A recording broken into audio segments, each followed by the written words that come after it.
for a little rest after breakfast. This is the life. Wait a sec. Isn't something important supposed to happen today? Oh, today's our big day! We're supposed to leave the Fortress of Mirapede! Come on, we've got to go complete the release procedures now!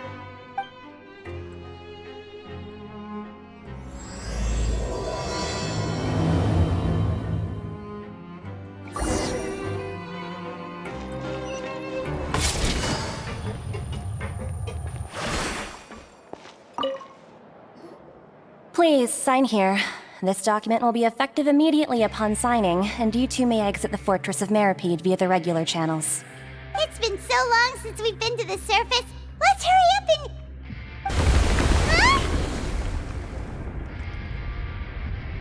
Huh? What's happening?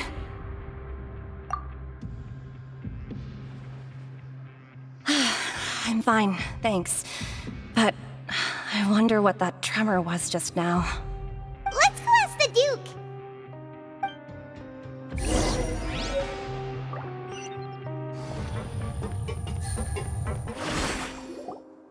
Your Grace? Ah, good to see you two. Is there something you wish to see me about? Yeah, what was with that earthquake just now? Ah, that. The tremor didn't originate from the seafloor. In fact, it seems it came from the surface. Over the years of serving as the warden here, I have developed a sense for distinguishing between what occurs on the surface and what occurs underwater. Besides, the seal that Monsieur Neuvillette set in place won't fail so easily. So the fortress is okay? If you recall our last incident, if there really were a problem, there would be crowds of inmates in a panic right now. Huh, you've got a point. Okay, seems we need to get back up to the surface and ask about what happened. By the way, do you know what day it is today? I believe today is this month's pipe cleaning day. Wait, seriously? Ah, yes. Have you completed your release papers? Yep. It's you two. Are you leaving now? That's right! Today is our last day in prison! But now that Paimon says that, it doesn't feel like we were confined here.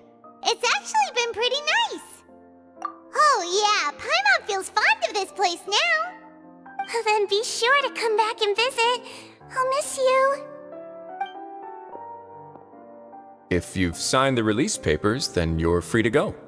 The guards will escort you out. You're not going to see us off? I knew you'd ask. All right, sure. Let's go. Well, you actually agreed.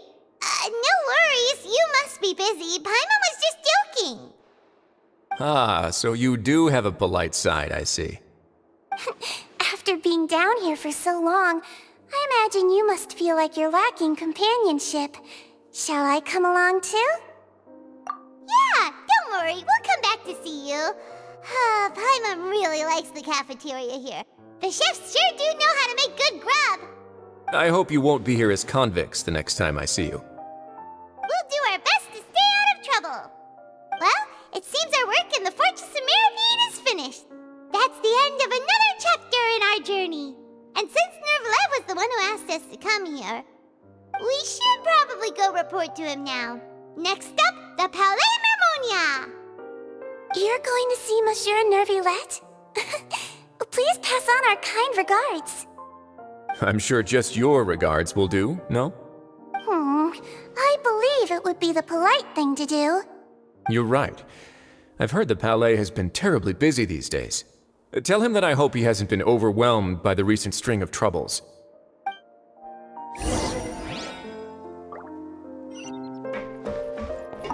If you're concerned about things at the Palais, why don't you take some time to go up and check things out? I believe you should still have some vacation time to spend. Thank you for being so understanding. It means a lot. It's been some time since I've gone to the surface. I must say that I've started to miss it a little.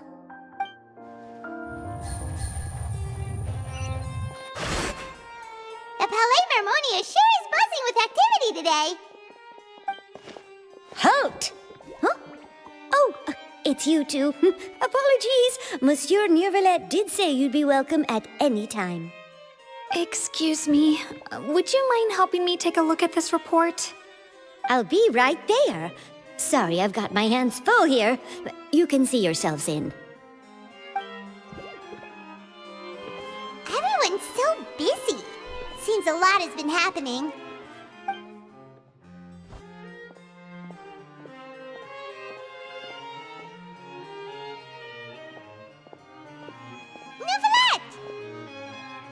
Hello. You've come at the right time, but you'll have to wait for just a moment, as there are some urgent matters I must tend to first. In the meantime, please, have a seat. If you'd like to have something to drink, let the Melusine outside know. That's all right. We just ate. Very well, then. Let's take a break over there while we wait for him to finish his work.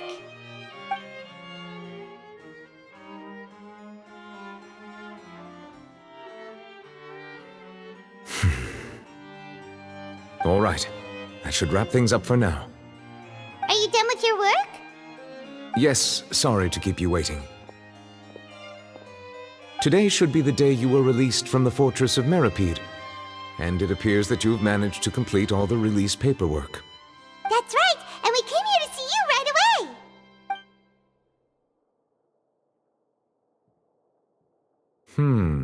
A massive whale. Do you have any idea what that might be?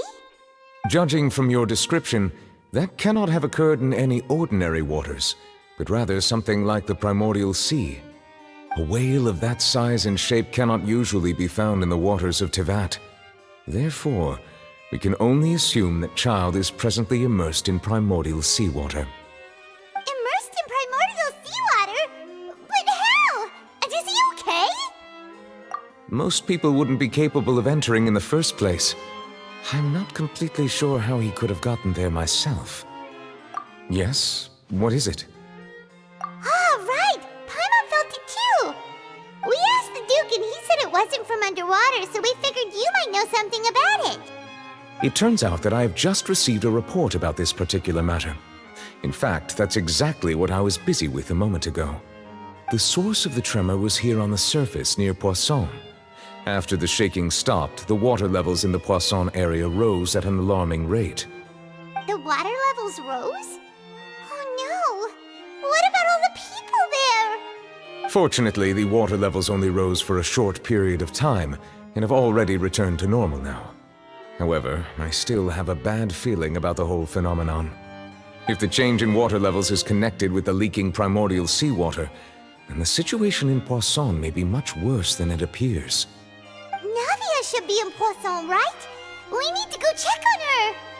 I would also like to go there as soon as possible, but I'm afraid I can't leave just yet.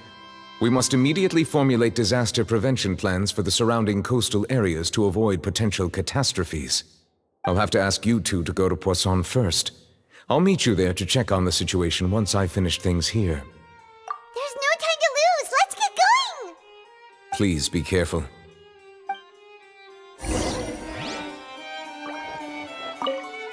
The two of you have my thanks. If you need any help, just let me know.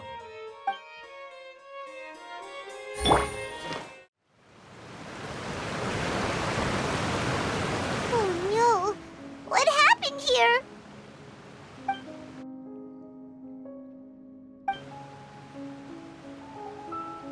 Navia should be around here, right? We need to make sure she's still...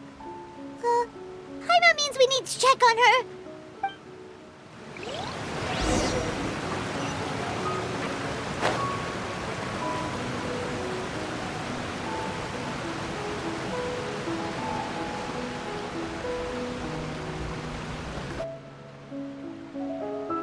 We haven't seen a single soul all the way here. Oh, this is getting scary. What will I ever do now? Look, there's someone on the roof over there. Just stay put! We're coming up! Watch your balance! All right, just hurry!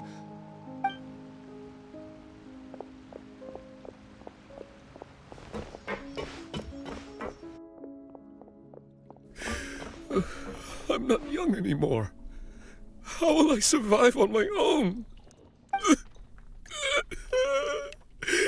My Desiree! Oh, he looks pretty sad. My leg! My leg! How could this have happened? It hurts! Just hang in there. Help is on the way. You can hold my hand if it makes you feel better.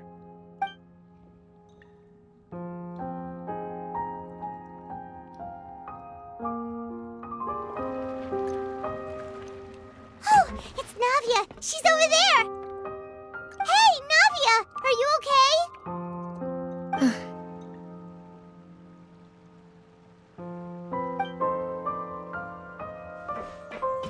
You're here. We heard there was a situation in Poisson, so we came as quickly as we could. Yes. As you can see, the water level suddenly rose. It caused quite the disturbance, in fact.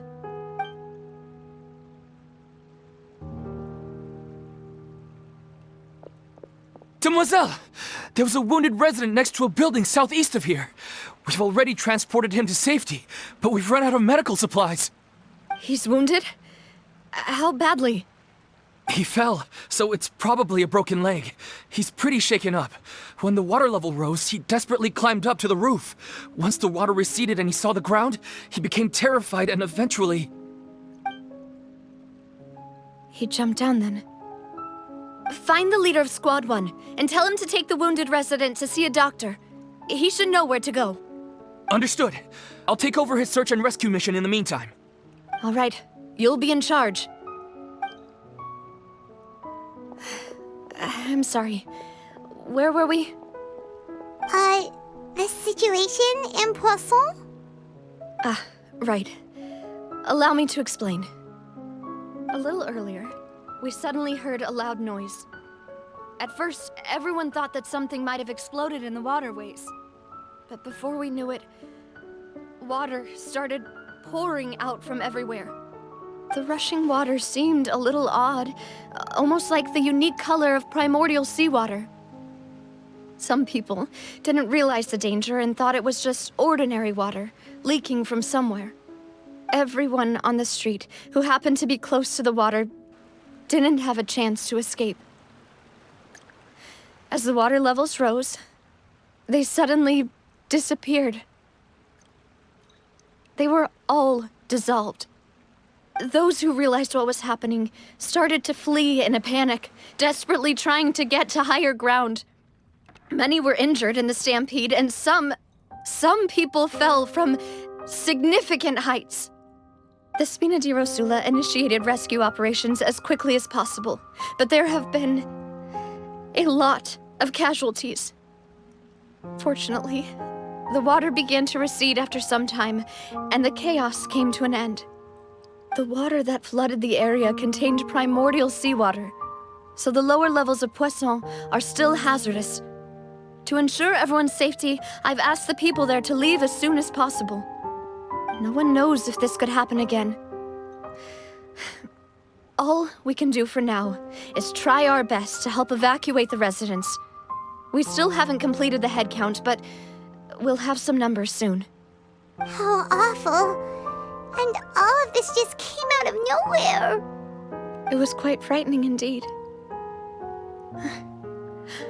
I only wish that everything that just happened was a bad dream. Is there any way we can help, Navia? Thank you for being so willing to help in a moment of crisis like this. You don't know how much it means to me. I really can't express how grateful I am. Don't say that, Navia. That's what friends are for. Demoiselle! We've got a situation here! I'll be right there. Sorry, I need to go for now. And out she goes. Seems it might be a while before she can take a break.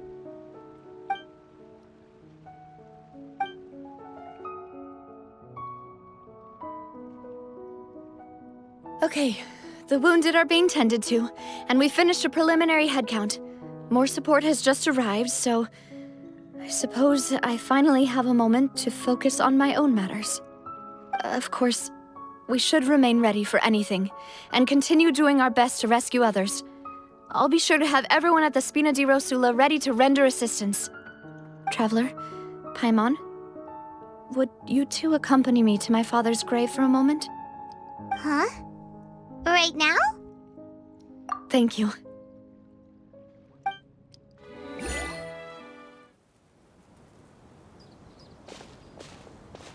Not a lot of people here, huh? Well, given the time of day and the whole situation in Poisson, Paimon doesn't think there'd be a ton of people here visiting graves. Right. That's how things are now. The living are so exhausted that they've no strength to spare any words for the dead. Navia?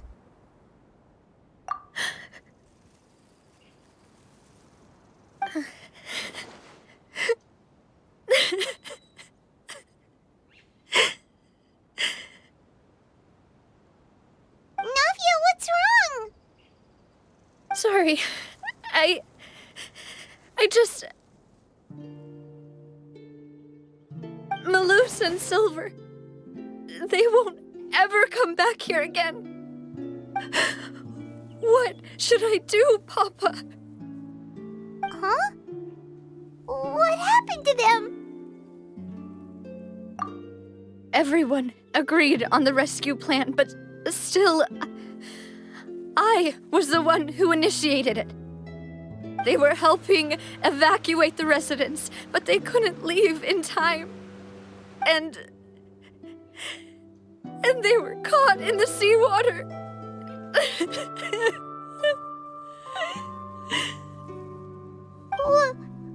What should we do? I've known them for so long. And I know they weren't afraid. But I could at least hold a funeral for my father. And I know where he rests. But as for Malus and Silver, they're just gone. I just can't.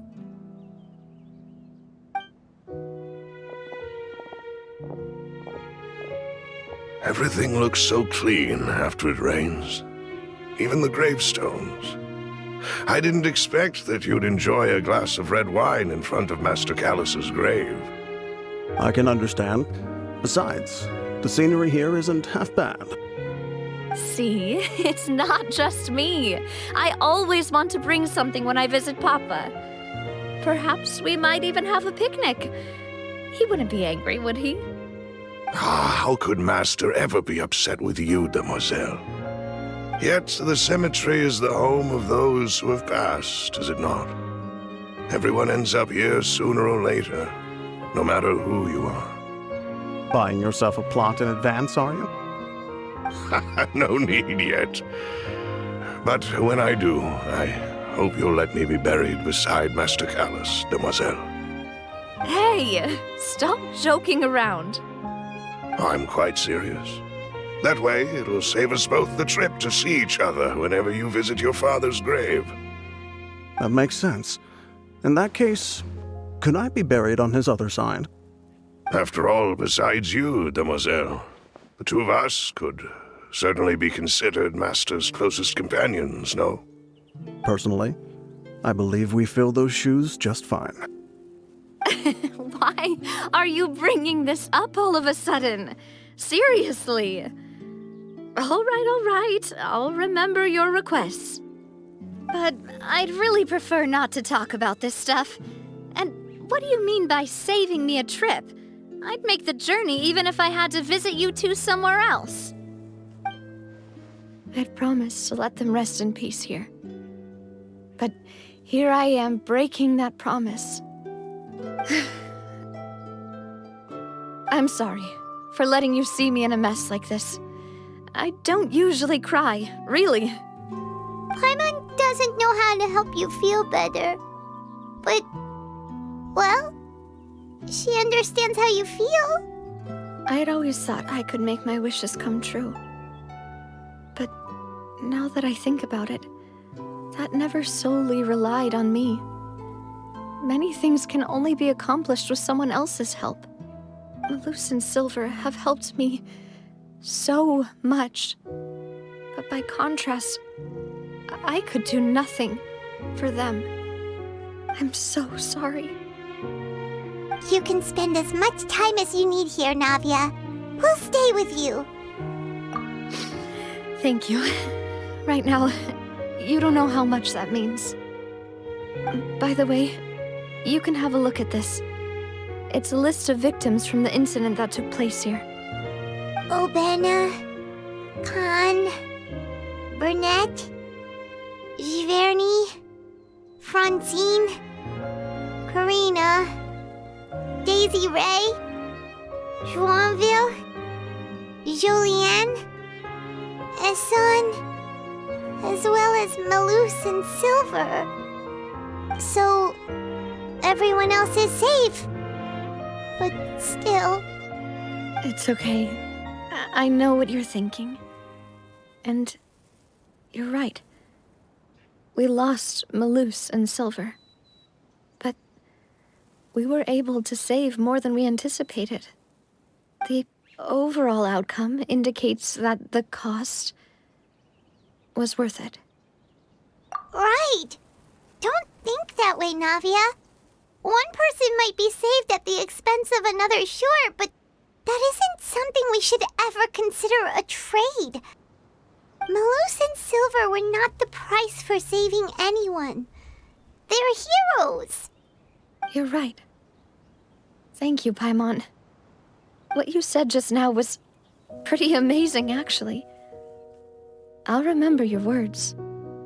Oh, really? Seems you've become more eloquent in the time since we last met. The knave? What are you doing here? Is everything going well on your side? Yes, my people are carrying out the mission according to your request. All the residents of Poisson have been evacuated, and we're preparing to relocate them to higher ground.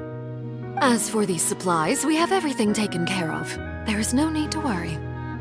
Thank you very much. Wait, do you two know each other? We just met recently. Right, Miss Navia? Usually, I would call this a coincidental encounter, but that doesn't quite fit this time. Besides, it never even crossed my mind that a Fatui Harbinger would come looking for me. Thanks to the Knave, Spina di Rosula received generous support from the Fatui, which allowed us to complete the rescue and evacuation work so quickly. Mutual aid is essential to fostering positive developments. We were already in the area, in any case, so it was nothing. That said, I must say that you're a lot sharper than you let on. I'm sure you understand what I mean. I apologize for all the ways in which I tested you previously. We've never worked with a Fatui before, and it's extremely important for us to know who we're working with. My subordinates have reported that Fatui soldiers have been observing water levels and taking head counts in various locations. I hear that they've also prepared a large amount of emergency supplies. I'm quite surprised. This is nothing to brag about, nor do I intend to. It is simply the way of powerful organizations to act forcefully, whether they are doing good or ill. You've witnessed that firsthand, in any case.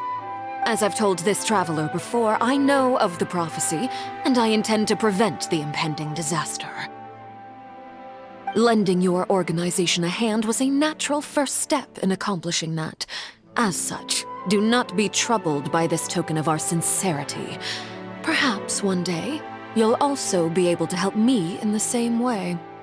Without your help, there would have been many more casualties. I won't forget your kindness.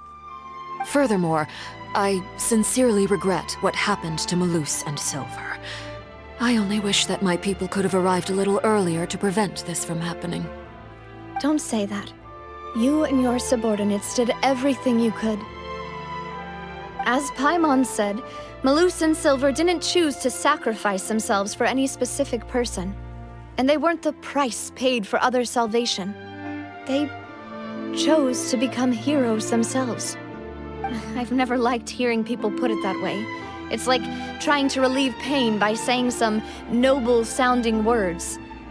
But right now, there's nothing more suitable. They really did become heroes. You're right. I'm sorry for your loss, Miss Navia. Water is life to Fontaine's people, and it also spells disaster. It's no wonder that people always say that prophecies represent fate. Fortunately, I've never been one for such opinions. So, you're one who will try to change fate, then? Of course. That is why I'm going to Hotel Bouffe de Thé. I still have some things to take care of, and the children need my attention. By the way, Traveler, Paimon, one more thing. Alright, then we'll just... Huh? This isn't right. Paimon thought you would ask us to walk with you for a moment so you could tell us something in private. That is a clever and useful conversation technique, which I do like to use when necessary. But there's no need today. It would not hurt to have Miss Navia listening in. Traveler, I'm sure you remember that I said we could work together when we had the chance. You and I both know that there may be issues with the Primordial Sea. Previously, it was the Fortress of Maripede's sluice gate, and this time it was the water levels in Poisson. These are both signals. Indeed. Allow me to share the latest intel I've received from the House of the Hearth's intelligence network with you. During some recent investigations, a child claimed to have discovered some ruins near Poisson. The ruins date back to ancient times, and seem to be worth investigating in many ways. Judging by the dating of the ruins, they may be related to the prophecy and the coming crisis. The situation is becoming more urgent, so any pertinent information will prove extremely precious. My people initially came to prepare for ruin exploration. Unexpectedly, this disaster struck, and at present, we're all busy prioritizing the rescue effort. So that's why the Fatui were already in Poisson. I wanted to take the children along, but unfortunately, Linny, Lynette, and Fremine have all been dispatched to higher ground to assist affected residents. Linny told me that outside of the house, the person they trust most is you. Which is why I want to give you this task. The House of the Hearth's members see each other as family, but Linny, Lynette, and Fremine said that they also see you as such, even though you are not from the house. I'm sure you already understand how earnest they consider their friendship with you to be. Oh, that somehow makes Paimon feel kinda happy. The intel I just shared about the ruins could fetch a high price. But since the children consider you family, it's only natural that I freely share it with you. Got it! So all we gotta do is go to some ruins, right? We can handle that. Excuse me, but may I tag along? You wish to join, Miss Navia? But are you sure you're up to exploring some ruins? You need to rest. Well, I'm sad, yes, but I can't just go back and plop myself into a chair by the roadside and do nothing. There's no point in being depressed while we still have a disaster on our hands. As my father's successor, I must live up to the hopes he had in me. Besides, I'm also doing this for myself. I need something, a distraction, to keep my mind off Malus and Silver.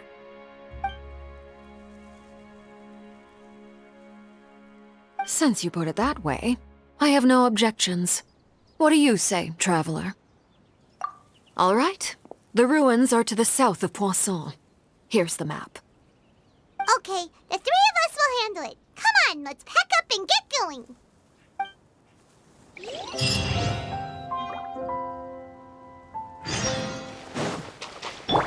Strike a pose!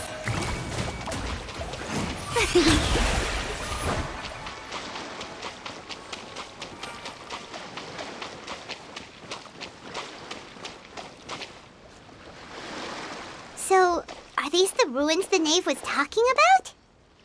Whoa, talk about old. They seem to be pretty ancient, all right. Let's go in and have a look. Just be careful.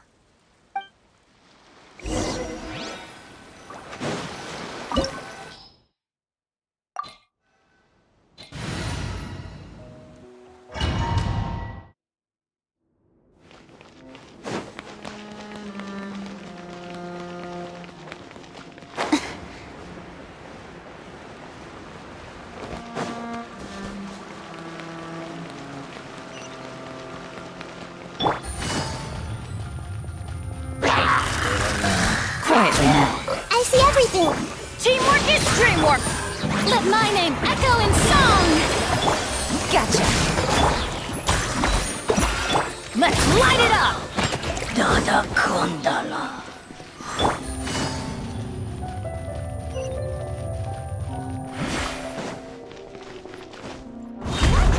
Floor here isn't safe.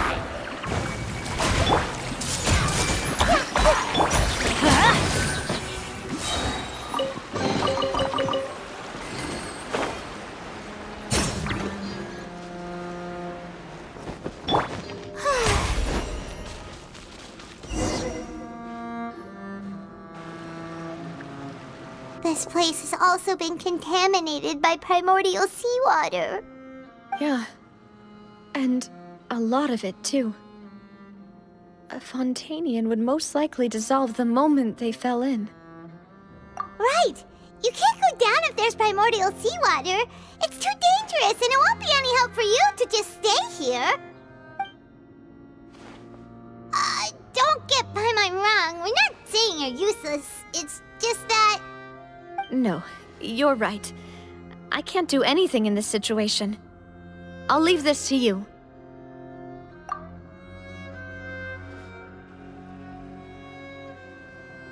That complicates things.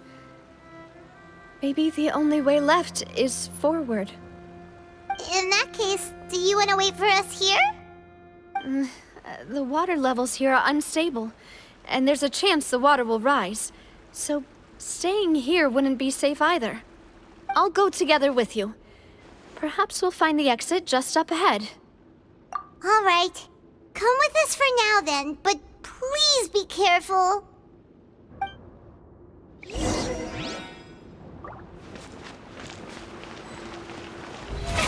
Oh no, it's a dead end!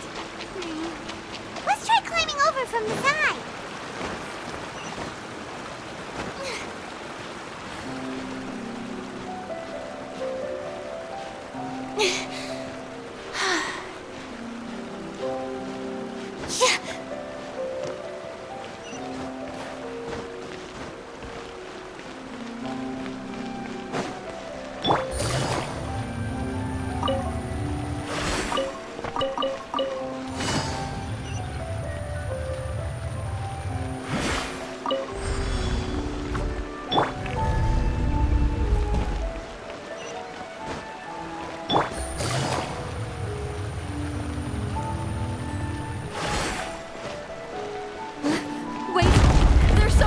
With this bridge?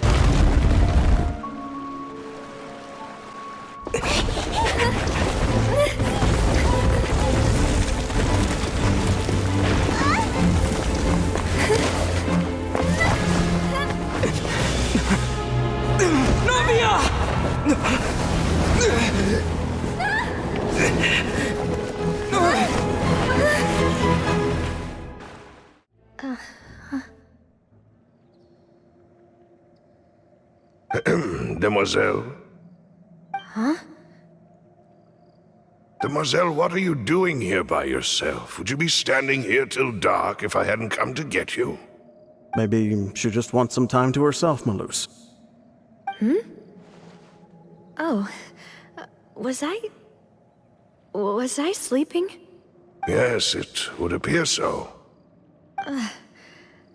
I must be tired. That's quite possible. However, you were the one that suggested we go out for a walk. Oh, right. I nearly forgot. It must have slipped my mind when I dozed off. I haven't had a nap today yet. Have I? This is a familiar feeling, yet Something's a little strange. Is something the matter, Demoiselle? Oh, no. No, I'm fine. I was just trying to recall why we came out for a walk. Do you remember Mr. Giverny? He'd requested our help before with foreign merchants who had a debt dispute with him, and we'd resolved the matter not long ago. We were headed to see how things were going with him at the moment. Ah, right. Yes. I remember now. Oh, Miss Navia. Ah, Mr. Malus. And Mr. Silver, too.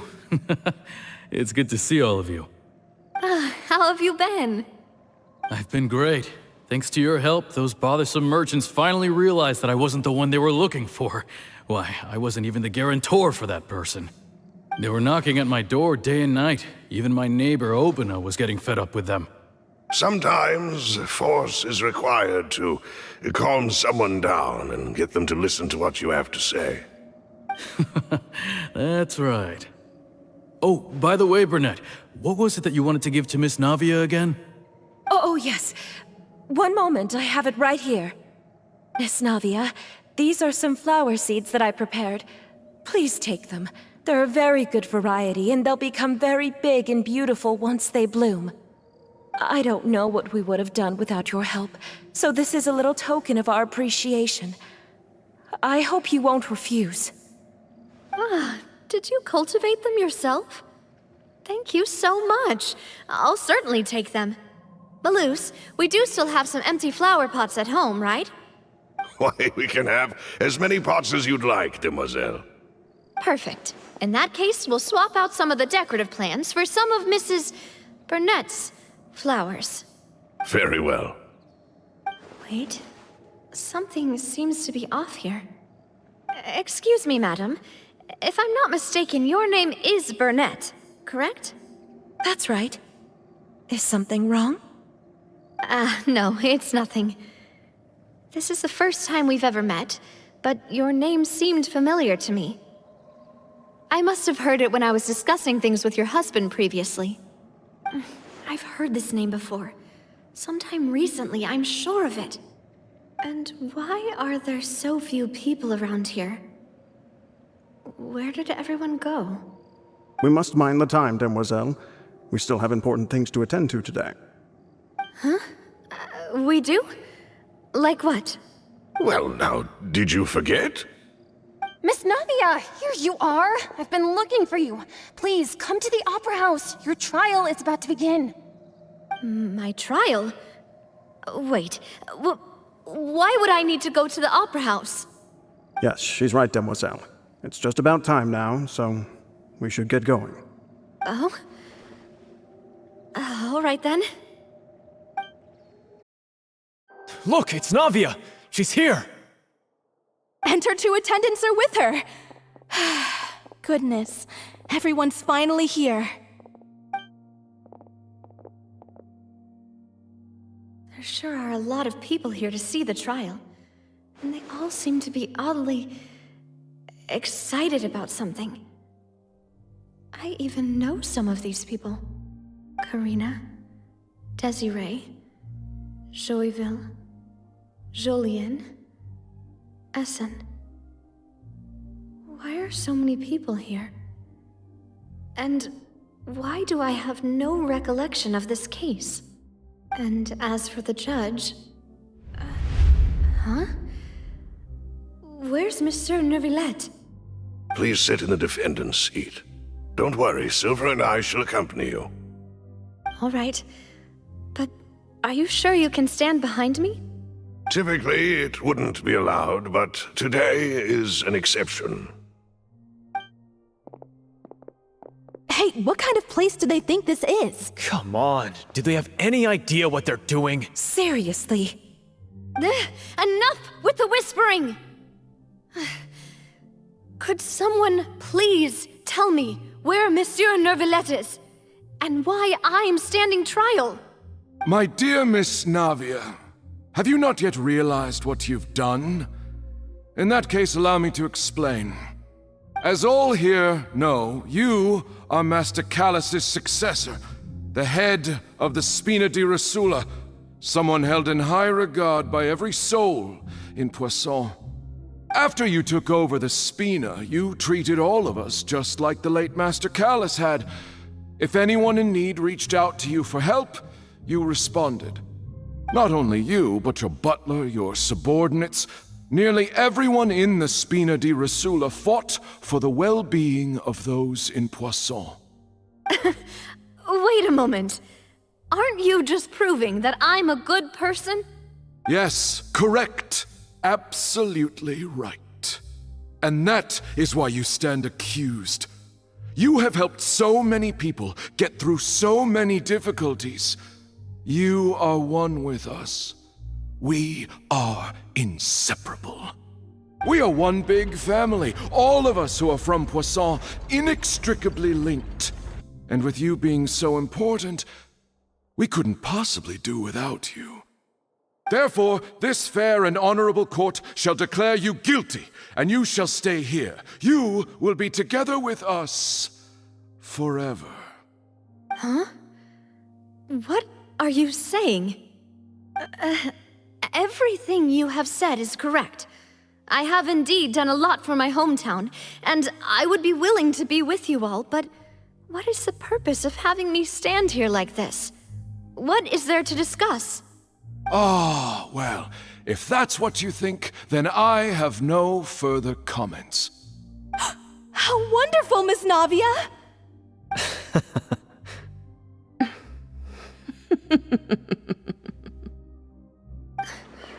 I know all these people.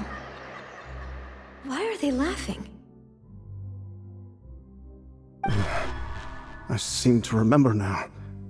Yes, I get it. This trial is... Wait just a moment. This isn't right!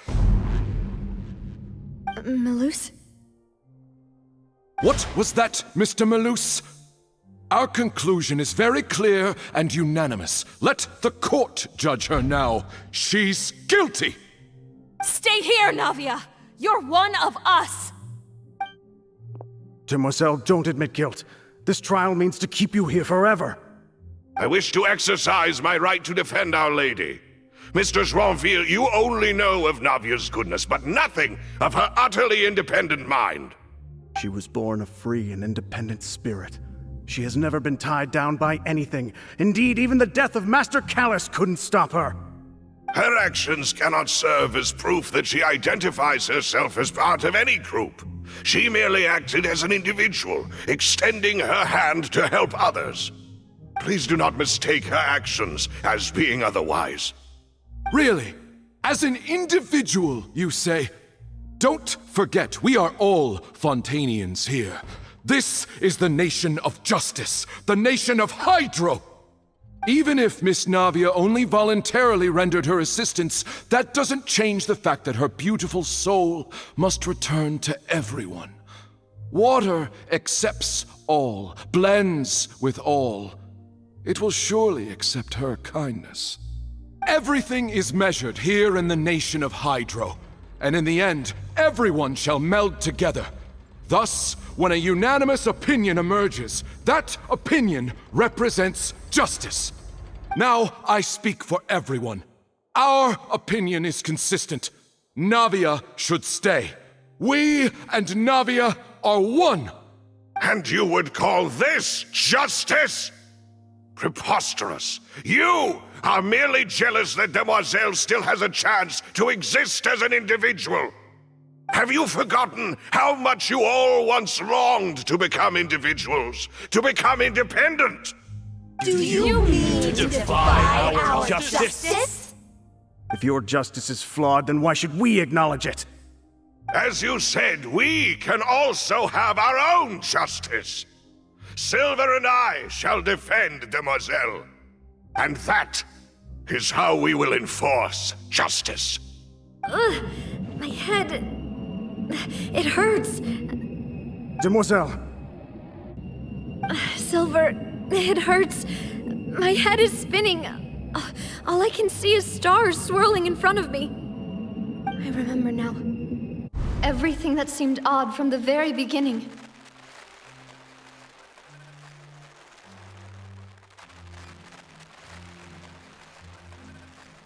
Karina, Desiree, Joyville, Jolien, Essen, and Mr. Giverny and Mrs. Burnett, who we met earlier.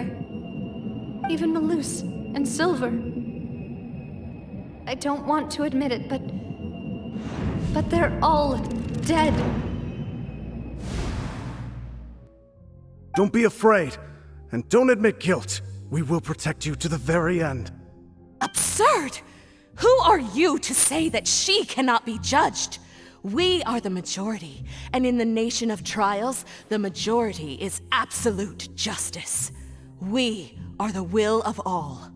Don't let them escape! We shall keep Navia here with us! Mr. Malus and Mr. Silver, must you be so stubborn? How could the two of you possibly hope to stand against the collective? Do not resist. This judgment is fair and just.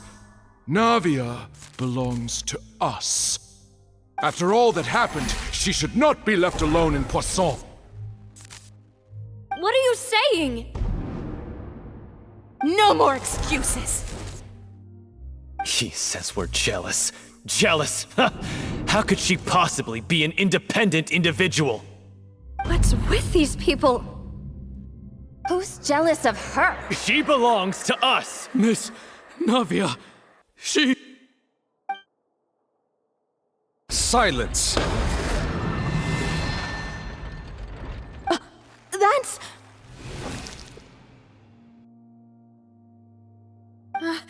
Monsieur Neuvillette! Such commotion is prohibited in the court. The accusations you just presented are nonsense and cannot constitute a proper trial. The court will adjourn for the rest of the day. In this, I shall hear no objections from any unauthorized party. Our thanks, Monsieur Neuvillette. Please leave with me, Miss Navia, while there is still time. But... Go on now, demoiselle. This is your only chance to leave this place. What, can't bear to leave us behind or something? Malus. My apologies. I couldn't resist making one little joke once I realized that this shall be our last goodbye. Malus. Silver. Quickly, you must come now! Goodbye, demoiselle. Farewell. No, wait! Just a second! Navia? You're awake? Good.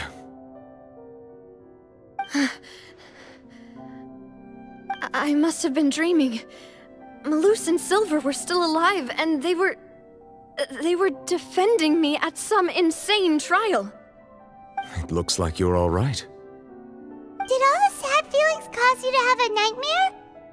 Paimon could give you a hug. The ruins you were exploring suffered a cave-in. When I arrived, I found you falling toward the water. You were just about to be dissolved within, but I... What is it? I think I saw 2 Oceanids protecting you. It was only for a moment, perhaps even a fraction of a second, but they gave me the chance to retrieve you. Were it not for their intervention, I would not have been able to rescue you before your consciousness dissipated. Wait, did you say Oceanids? You mean like what happened with Vache? Perhaps those 2 Oceanids were the people you saw in your dream. I always told them that they didn't have to protect me. To think that they'd keep doing so even after death. Please come with me.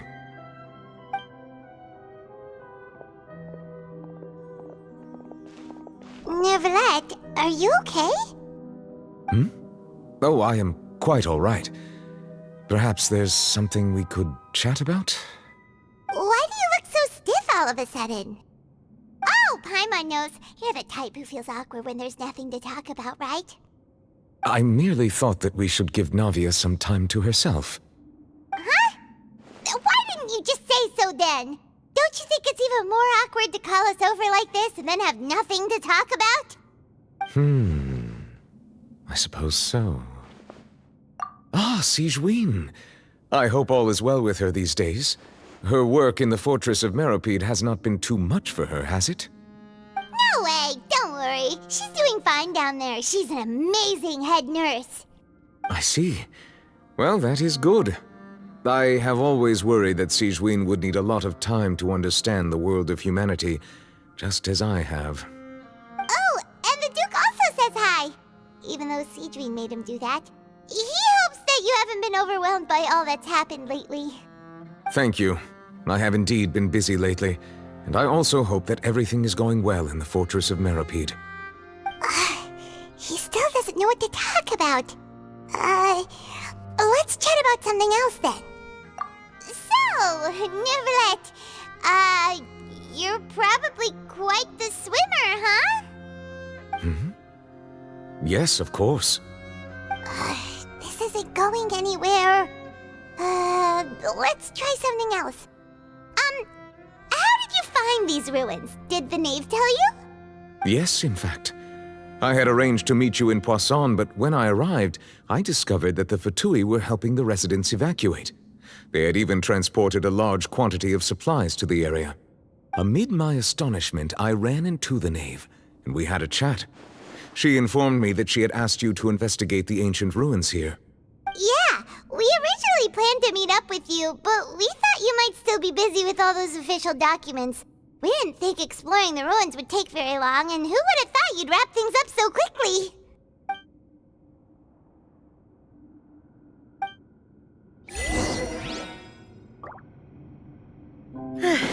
I'm sorry to have kept you all waiting like that. I'm feeling much better now. I guess we should get going again. Will you come with us, Monsieur Neuvillette? Yes, if you wouldn't mind my company. All right! Another one joins the party! Let's get going then!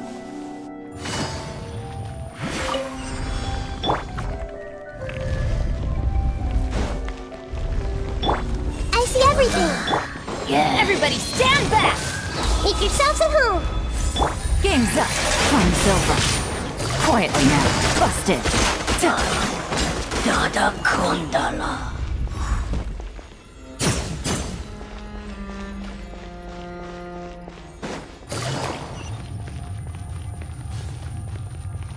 Oh no, another unstable path. Watch your step.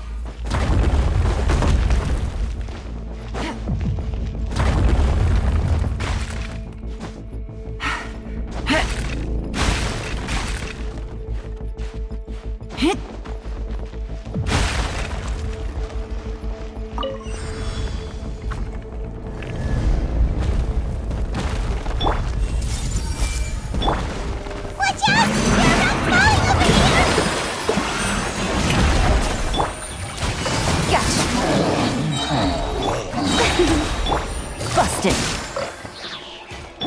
Let's light it up!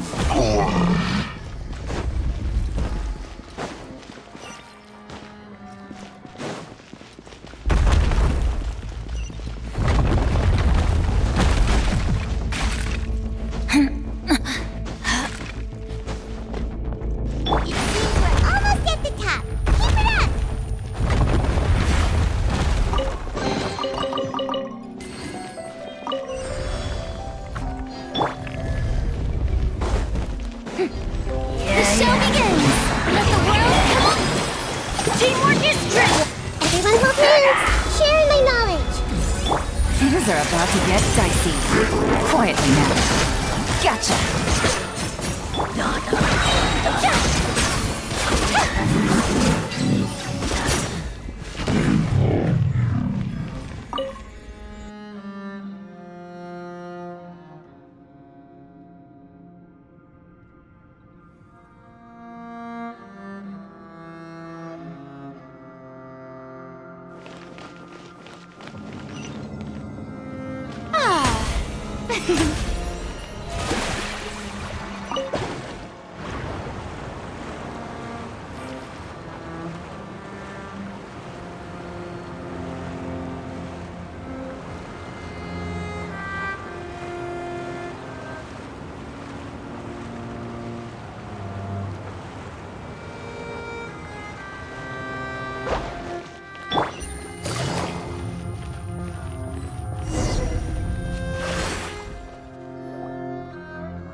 Looks like we've reached the end.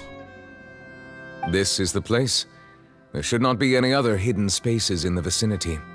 The path sure had some twists and turns, but it turns out that this place isn't actually that big.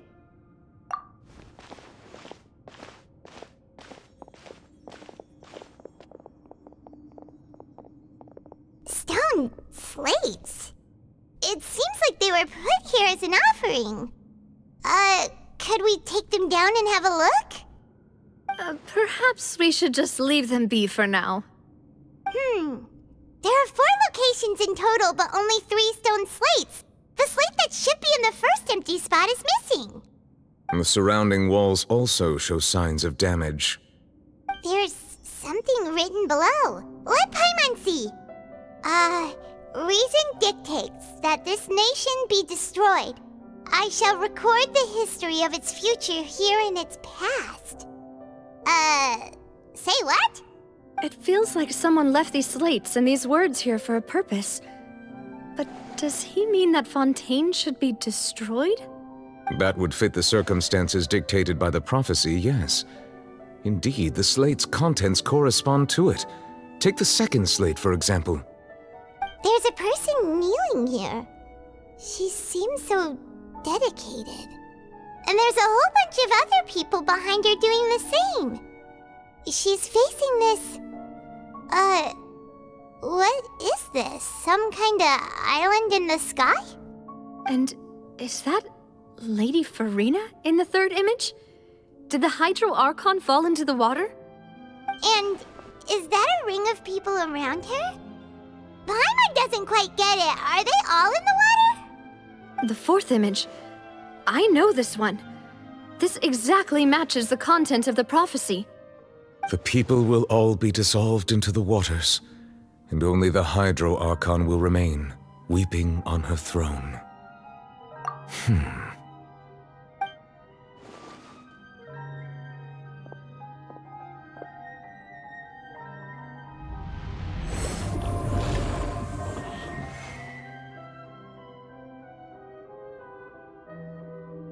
More information should be hidden in these slates, but I fear I cannot easily uncover it, most likely due to us missing the first slate.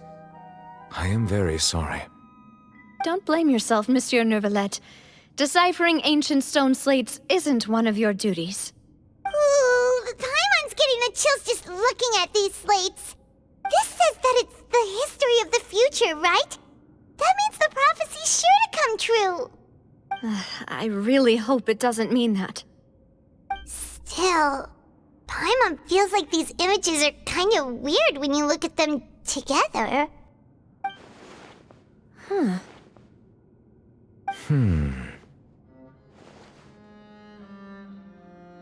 That's right! If the images are in chronological order, shouldn't the fourth, the waters drowning Fontaine, come before the third, where the Hydro Archon herself falls into the water? And yet the order is reversed here. If we go by timing, Lady Farina only emerges in the third image. That means that the person in the second image might be the previous Hydro Archon. Egeria, then. I had never met her, but her appearance here does match the records. The previous Archon kneeling before the floating island in the skies, as if confessing a sin. Did she herself commit that sin? And if not, why would she be in such a posture? Also, I'm still wondering why these ancient stone slates are here at all. Judging from their contents, could this place be the origin of the prophecy? Does that mean that someone, or some people, once saw these slates? But who would have created these slates and left these words here? It seems that any further clues will have to come from Farina. In that case, there's no time to lose. There's nothing else to be gained here, so let's head back first. Yeah, we better get somewhere safe for now.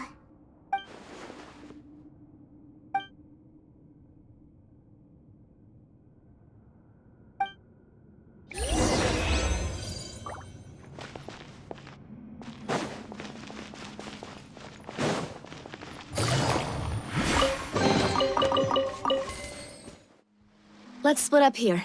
I'm going to check on what's happening with the Spina. You know how it is. There's some things you just need to be there for yourself. You still have energy for that, Navia? Paimon's already beat. Just head back to the Fluvsandre and have a rest then. Thanks for keeping me company all this time. I'll depart as well. Thanks for your hard work today. Rest well, everyone. Traveler, I will go talk to Farina tomorrow morning to ask about the stone slates. I'm sure that you're concerned about this matter as well.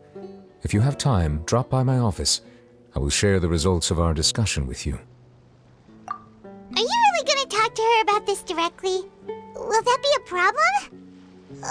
Paimon's getting a little scared now that it's come to this. She has long been harboring secrets and will not give them up easily, which makes it all the more my duty to ensure that she understands the present situation. Alright, we'll leave it in your hands then. You're probably the best person to talk to her anyway. I will be carefully considering my words tonight. Traveler, Paimon, our safe house at the Fluvsandre is always open to you as ever, so please don't think you're an imposition. All right, I'll be on my way then.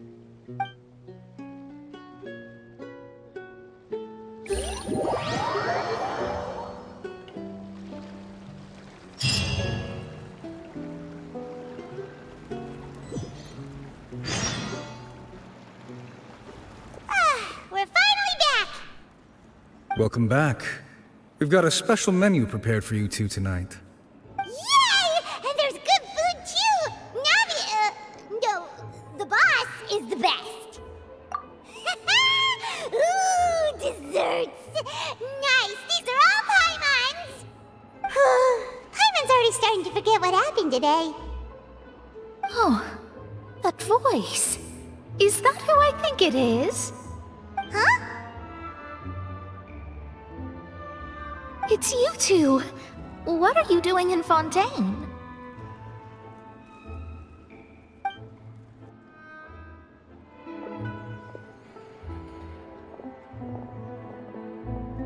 Mona?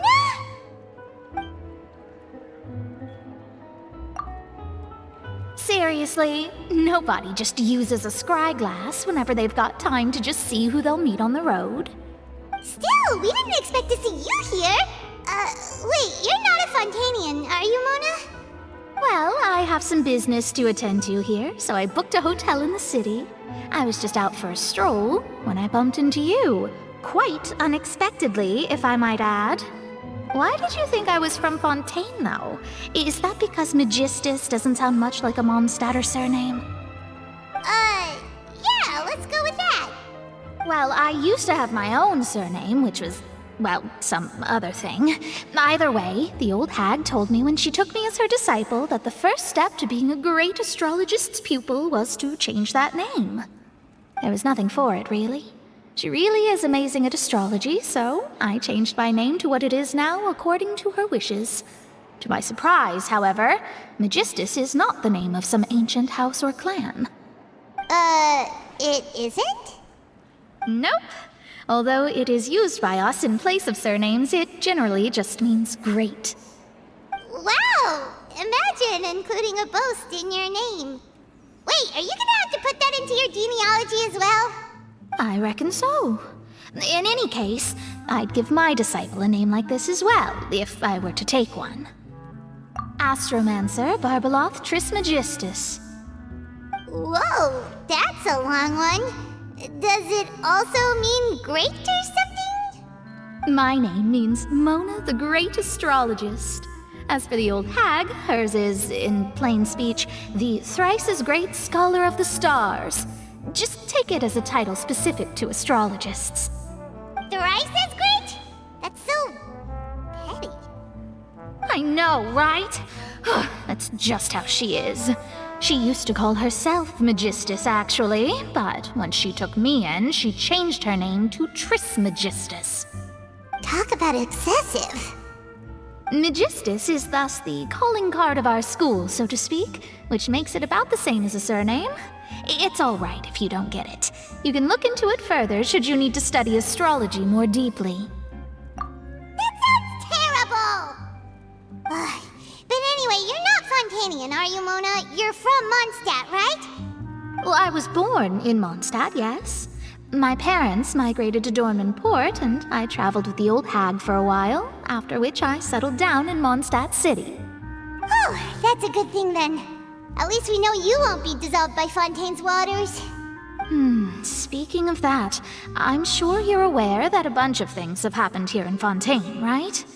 I know you're not a local, but I'd avoid getting too close to any water that looks strange all the same. There's something ominous about it. Well, the water, I mean. That was the main reason, yes. Just a while back, the Steambird invited me to take part in a panel and speak about the circulation of the prophecy as an astrologist. The invitation was sent quite early on. I don't think anyone expected Fontaine to be in this much trouble. What do you make of that prophecy, Mona? Just tell us what you think as an astrologist. Your word would go a long way to make things more certain and less scary. What I can tell you is that I'm an astrologist, and that this prophecy concerns the fate of Fontaine, even that of all Tevat. Ascertaining this is akin to reading the fortune of the whole world. I'm afraid that this is not something that just anyone can do. If I could do it, you would no longer call me an astrologist, but a visionary. But on the flip side, the prophecy is so huge and powerful that it must surely come from a powerful visionary. Its contents involve the fate of the world. Disregarding it would be a mistake. A visionary? Sounds really powerful and all, but does such a person really exist? Of course. The old hag could do it, and I'd bet there are others amongst those Hexenzirkel colleagues of hers who could do something similar. Huh? Are you sure? All right, I'll help you. It isn't often that I see you with such a serious look on your face. I'll tell you once I hear back from her. Thanks, Mona! You're amazing as always! Oh, well, this is something only I can do after all. So yes, your praises are quite welcome. That's the greatest of astrologists for you! Of all the people we know, you know the star's the best! Indeed, indeed. That's the spirit. Oh, sorry. I came to see what all the commotion was about. If there's anything you need, do not hesitate to inform the Spina di Rosula. Oh, whoops. Guess we were getting a little too carried away there. Well, I'll go tend to my own business now. If I receive any news, I'll be sure to come find you two again. And there she goes, quick as rushing water. And here we are with the Spina guy giving us suspicious looks. If Paimon hadn't spoken for you, it'd be you getting all the weird looks. The things Paimon does for you. That's more like it.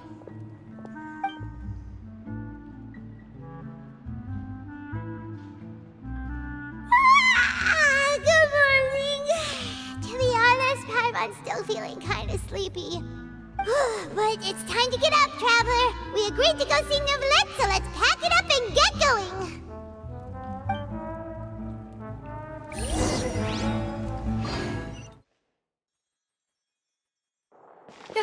You're here! Finally! Is something wrong? Monsieur Neuvillette and Lady Farina, they seem to have gotten into a dispute. Please go see for yourself.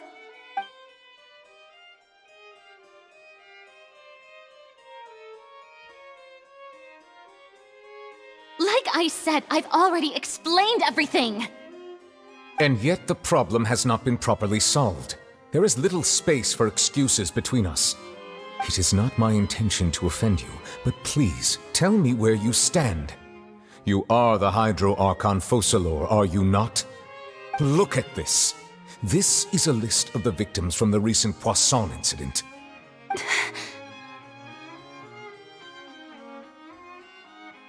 You mean... they're all...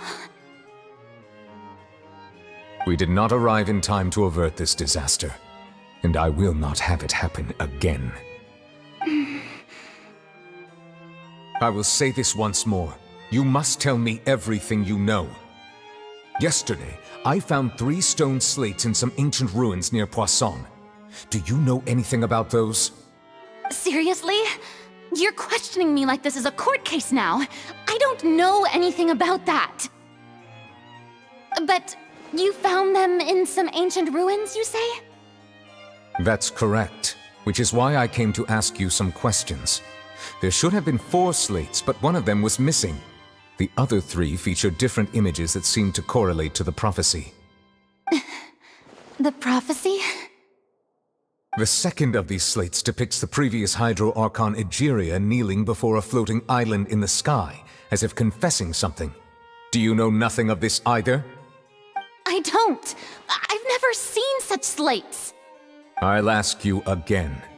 Do you really have no information regarding the previous Archon?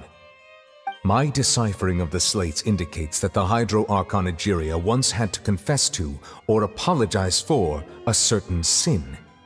If anyone would know about it, it should be you. All gods don't have the same secrets, you know. She was herself and I'm me. Is it really so strange that I know nothing? I understand your concerns, but I'm sorry. I just don't have anything to tell you. Forgive me for saying this now, Lady Farina, but I have long known of your various secret investigations into certain matters. There are several indications that you have been investigating the prophecy on the sly. This is not strange in itself, considering that you are the Hydro Archon. But it is strange that you should also claim to not know any of Egeria's secrets, as well as do nothing following your inquiries. You have never been as superficial as you have presented yourself to be, nor are you a fool. And yet, your behavior is very inconsistent.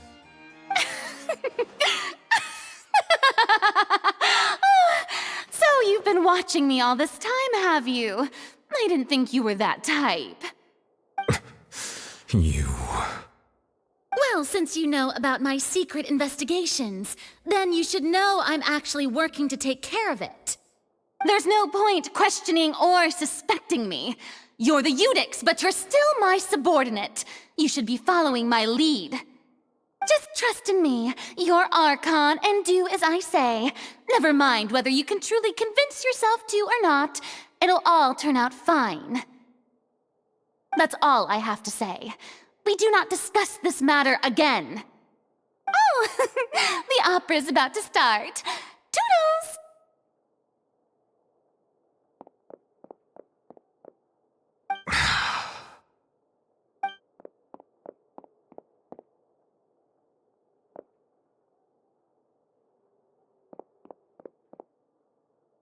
Did Farina not notice us standing by the door? Wonder what's up with her. She was smiling. Huh. She didn't seem in the mood to care if we were listening in or not.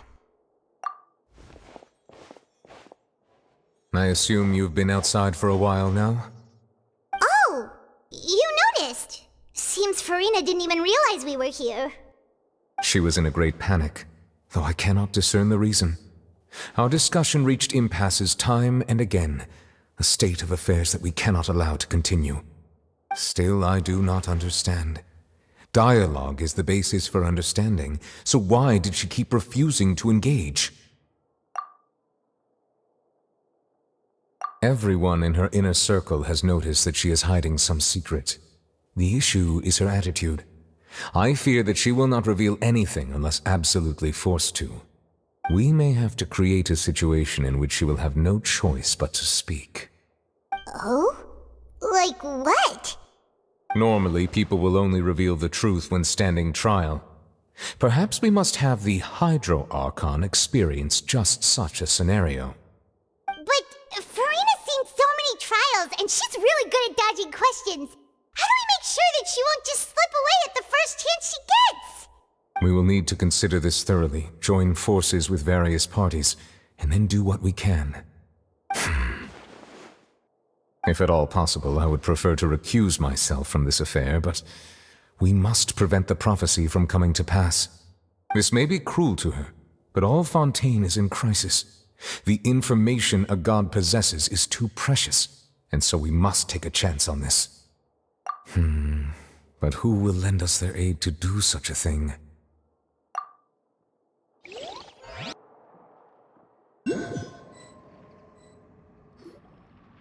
Well, that's everyone, huh? Speaking of which, it was pretty smart of you to think of hiding here. Poisson was just involved in a disaster, so it's presently devoid of people. That naturally makes it the best choice. And here you are drinking tea like it's the most natural thing in the world, huh? That's what family should do. Sit and enjoy a leisurely time together. It's nice to enjoy tea here, you know? Care for a cup? Lend me your ears, everyone. Or perhaps one of you might like to start us off. How about you, friend? Me? No, I don't think I can. Then, how about you, good sir? I fear that I will cause the mood on this boat to become as somber as it is in court. Well then, I guess we're lucky we've got a local like me to organize things. Wonderful, the spotlight at last. I guess I'll be facilitating things from here. That was a little long-winded, don't you think? Oh, you might be right. Anyway, to cut to the chase, our friend here, the Traveler, has brought us together to discuss something. As for what that is, well, let's start by saying that we'll be pooling our efforts together to create a series of traps. Oh, how intriguing. Well, it's just an expression, really. One that I just learned from Chlorand, and used on the spot. So, let's invite her to explain in detail. A round of applause, please. Huh? Didn't you say that you would be facilitating this? Oh, come now. Your work doesn't involve much public speaking, right? This is a good chance to practice. You might even pick up some fancy oratory tricks to impress your boss with in the future. I see. And what does my boss say? He is glad that you consider him your boss. Do go on.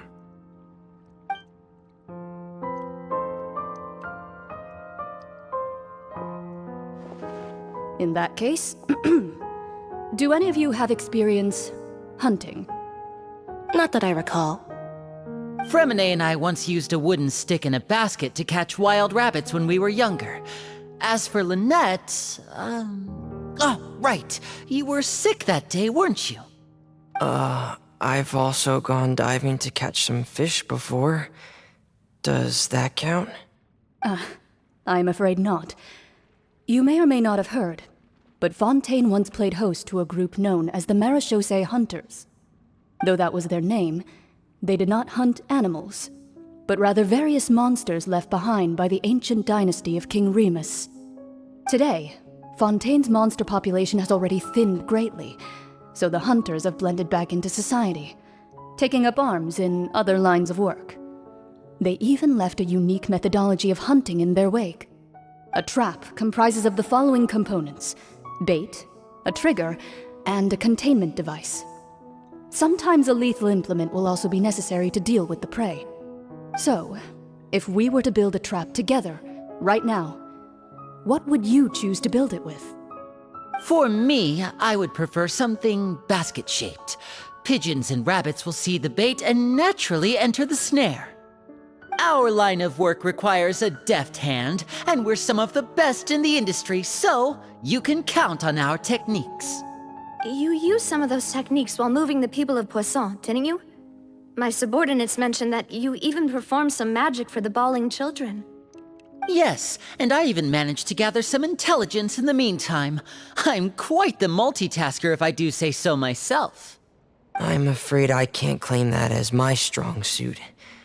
I prefer more stable methods, like placing bait in the water and waiting for the fish to come within reach. That's the kind of method I would count on. Calm and steady. Exactly the kind of person who would catch loads of fish. And I can be their assistant. With discretion, I'm sure. I'd probably use some sort of mechanical animal. Papa once bought me some small clockwork squirrels, mice, and such. When placed in the forest, they can attract others of their kind. I remember that you liked those too, didn't you? I did. And that would be a good way to go about it. If they're realistic enough, animals of the same kind will follow them all the way to the trap. What about you, Monsieur Neuvillette? I fear I do not have any related experience. That makes sense. You usually solve problems directly, without the use of any such tricks. But I do have one more question for you, Monsieur. If we were to create a trap now, how would you design it? I would like for it to be effective, but bring no harm to the prey. A more gentle trap would be ideal. Kind, as always. However, our intention doesn't necessarily change the containment device and the type of implement we need. If we wanted to kill the prey in one strike, we would need a powerful implement. However, that also goes for prey that must be captured and safely contained. Wait, why's that? Only a hunter who's a true expert at subduing their prey can snare it without harming it. The line that divides life and death is often exceedingly thin. So are we going hunting together? Huh. We hadn't thought of seeing ourselves as hunters. It kinda works, but maybe it's still not the best metaphor. If our means of capturing and dealing with our prey is to put them on trial, then the hunting metaphor is actually quite accurate. But we shall require much more courage than any hunter to judge a god, a being whose seat is an exalted throne. Oh, so that's what's going on. Sounds very interesting.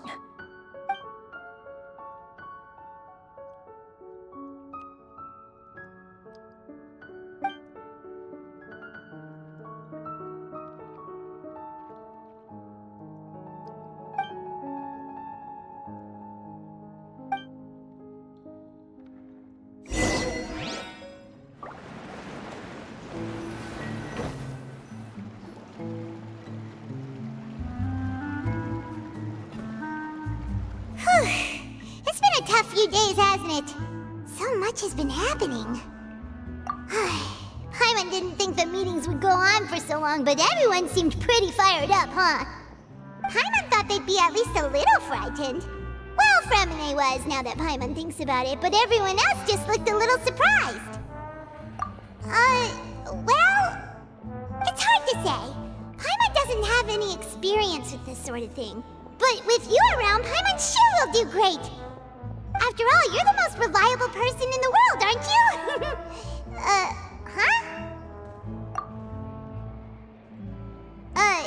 Did you just pour some tea? Paimon didn't notice you doing that at all. Then what's that? Paimon's never seen that cup before. Don't be frightened. I'm just joining you two for tea. I merely refrained from saying anything till now. Who's that voice? But there's no one here. Aw, have you forgotten me already? Wait, you are familiar. You're the voice we heard from the sky in Sumeru. The voice from the sky, I fear that description is wrong. Though, not completely wrong. You're feeling lost now, just as you were feeling previously. I sensed that confusion and thus came to you. Guiding people is an irresistible hobby of mine, after all. Consider me a passerby, just accepting a commission from my friend's disciple on a whim.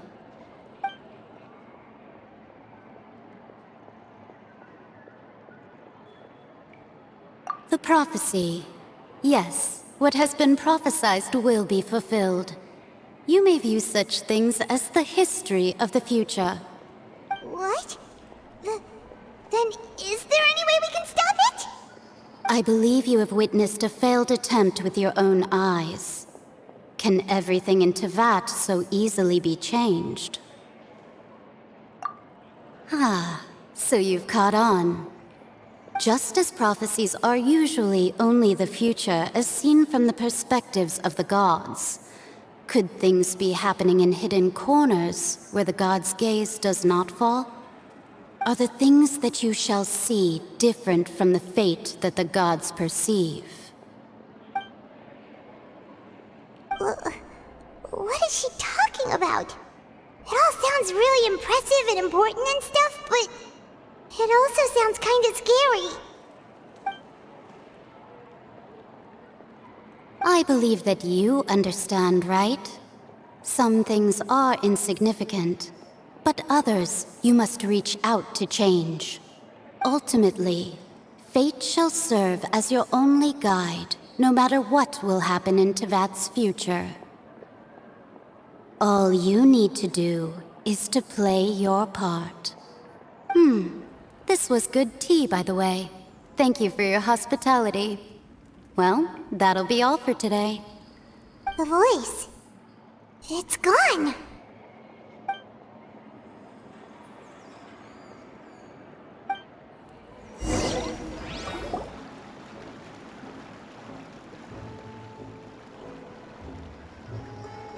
What? I want to hear someone talking. Alright, coming! Hey, it's you who's getting lazy, okay? Well, I see I've walked in on some lively banter. Luna! Fine, just fine. I went to take part in that Steambird panel. It turned out to be more interesting than I expected. Not all Fontainians are pessimistic about this. One journalist mentioned that sitting around and waiting for the end to come would be wrong, and that they should make their own rescue preparations. I agreed, so we had a brief chat with her. Did she have pink hair by any chance? Why, yes, it was Charlotte. I assume you've heard of her, no? That daredevil journalist? I'm in full support of her view. Prophecies are very important, but how can people allow their lives to be commandeered by just a few words? That's right! Paimon's glad to hear something sensible for once. Ah, yes. About what we had discussed before. I did try, but I'm afraid I couldn't reach the old hag. I'll try again tonight, but I wouldn't get your hopes up. Huh?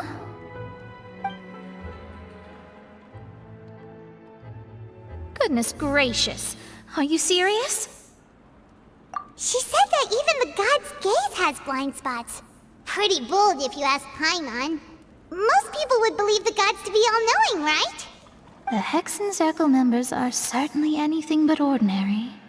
As for the mage named N, the old hag has mentioned her a few times.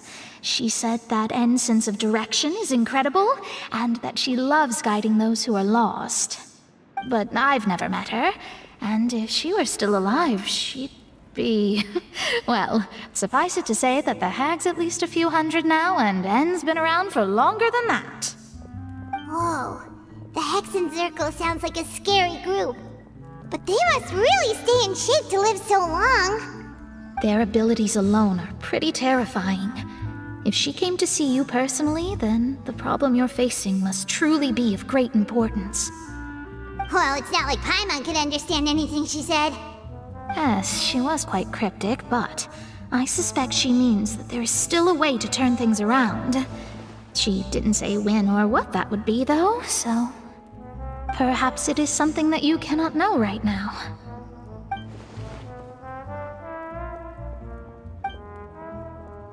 Traveler, Paimon, are you two all right? Oh, we're fine. We're just a little down right now. It kind of feels like the end is coming, you know? I see.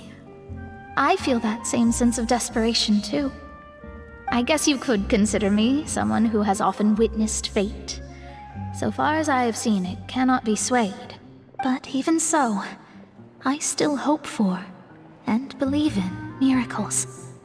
Astrology is eternal and rational, but fate may not be. It is cruel, but it can also be beautiful. Perhaps that's what En was trying to tell you. Not to lose heart, and to believe that what you are seeing playing out before you is not yet set in stone. I did originally think of steering clear of all this, but I couldn't.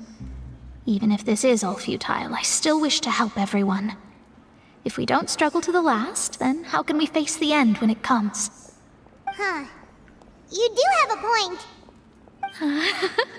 There I go, talking about astrological principles again. Sorry about that. The moment I start talking about work-related stuff. I need to get going. It was worth trying to comfort you, even if only a little. I believe that you'll help those who are struggling in the same way I did. I suppose that might be why we always seem to meet by coincidence. Paimon feels kinda moved by what Mona said, but also kinda sad too. Hey, Traveler, Paimon suddenly feels like going outside for a walk. Let's go. Let's walk around the city, shall we? There's a few spots we always like to walk by.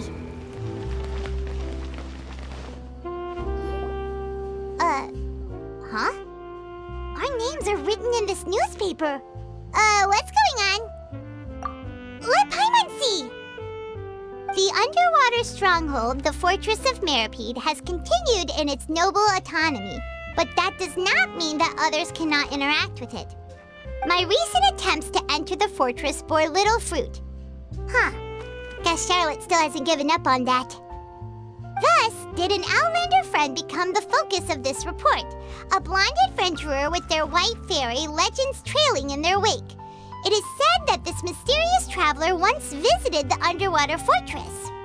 So while the fortress's interior remains a mystery behind closed doors, do not fear, for the tales of the traveler contain surprises in spades. Journalist Charlotte's biggest scoop yet, the Traveler's Trail, World Walker.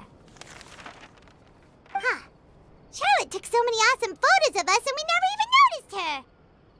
She hasn't been able to get a hold of anything at the fortress, so since we're easier to find, she's using us as the subject matter instead? Ugh, seriously? Well, fine. Those headlines and photos do look cool, so Paimon will forgive her this time.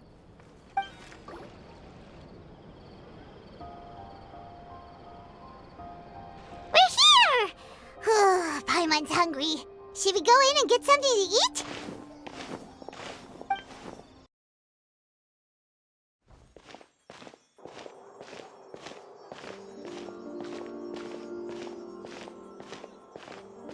Hey, quick! Look! That's the limited edition, only 16 slices a day cake! It was so delicious the last time we tried it! Despite the tense situation we were in, let's give it another go. Paimon's sure it'll be great! One slice of cake, please. Someone showed up after all! Oh, wait, you're the one from the Palais Mermonia. Oh, are you here to buy cake too? It seems Monsieur Nervalette was right. You really can eat. Wait, did he really say something like that? That's right. Even he has his own preferences when it comes to food. As for me, I love the cake and coffee here. Do you come here often? Usually every day. Every day? It's part of my daily schedule, apart from work. I shall have my cake and coffee. Then what if someone told you one day that this place would be closing soon, and you wouldn't get to eat cake here anymore? What would you think? But why would it close? Well, Paimon doesn't know either, but maybe the waters will rise tomorrow. You know, like in the prophecy. Oh, the prophecy.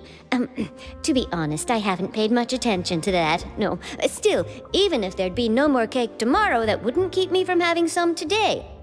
No, it's the same for eating in general. You might not be able to eat tomorrow, but if you can do so today, then you should carry on. That's what people call living, you know. Huh. Don't be sad. Excuse me, could I have 2 more slices of cake to go? These 2 slices are for you. Sijuin said that this kind of expression you're making is what humans call being sad. Oh, you know Sijuin? I sure do. She was born before me, and she sometimes comes to the surface to teach us things about humans. She said that humans are creatures that are saddened easily, yes, and you can only lift their spirits by feeding them delicious food. So please try the cakes here.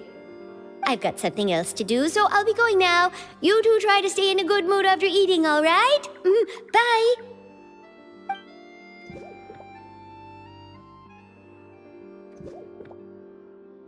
Here she goes!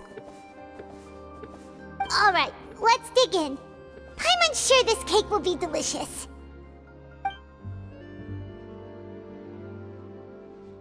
It's more delicious than last time! And the flavor gets even better with a sip of tea. It sure would be nice if we could come again tomorrow. Sure would be nice if we could always eat delicious food here.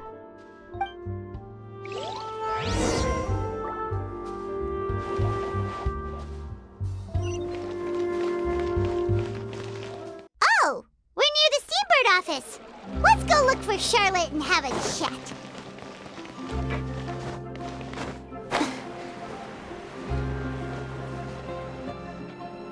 Wow! If it isn't the Traveler and Paimon! Oh, have you seen the article I wrote about you? Ha! You've got some nerve! You just used us to make some quick mora! Oh, you needn't worry about that. I heard that you were in Poisson some time back, so I sent you a letter to discuss just that. It appears you didn't receive it, though. It's all right, though. I've set aside the amount intended for you. I've even set the table with some food. Really? Oh, you're the best! You're almost a little too easy to win over, Paimon. If I were a journalist with ulterior motives, you'd be in trouble now, you know. Oh, Paimon knows you're not like that. Still, what brings you here all of a sudden? Were you looking for me? A friend of ours met you a while back, and when she mentioned it, we thought of coming to see you. Her name's Mona. Ah, so you know Miss Mona as well. She's a guest columnist for our paper. Really good one, too. She's so young and already such a brilliant astrologist. So she mentioned me? What did she say? She said that you're a real daredevil of a journalist. Nice. In which case, can this daredevil journalist dare to request an exclusive interview with the legendary Traveler and Paimon? Huh? So your article in the paper today doesn't count? Oh, of course it doesn't. That was more like live photography. What I'd like to do is dive deeper and ask you to talk about the things you've seen and experienced. Yeah, are we even qualified enough? Why not? If I say you're worth an interview, then you're worth it. But not right now, of course. I'll need a few days to prepare. Oh, in that case, we'll just chat when you have the time then? Oh, so that's a yes? Ooh, splendid! I'll tell the editor-in-chief immediately. I'll have to apply for lighting, a venue, some props, and... Whew, so much to get done now. Talk to you later. Wait, Charlotte, Paimon's still got a question for you. And what's that? If, just for example, Fontaine were to be flooded tomorrow, what would you do today? Huh, that's the prophecy you're talking about, isn't it? I mean, I do hear about it often, but I've never once thought that the day could be tomorrow. If you're seriously asking, then I might try and think of a way to leave Fontaine. Oh, but I'm still a journalist first and foremost. That means I have a duty to be reporting from the scene. And secondly, I wouldn't forsake my homeland that easily. From what I've seen, most people don't know what they'd do should the worst come to pass. In truth, it might be better just to behave like normal rather than worry over such an end.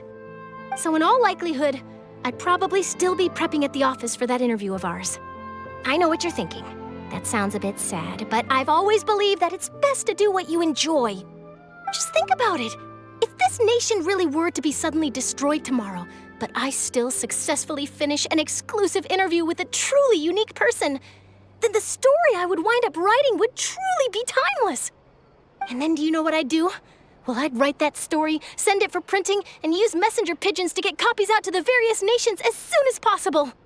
I'm not a dreamer, nor am I a workaholic, but I do love my job, and I'd be proud of leaving such an article behind. I guess you could say that I was born to be a journalist. But anyway, that's my answer. And on that note, I'll get back to my preparations. That's so nice. All of a sudden, Paimon actually kinda envies her. Anyway, let's go and take a look at the sea, shall we? The sea breeze and scenery can be a pretty soothing combo, huh?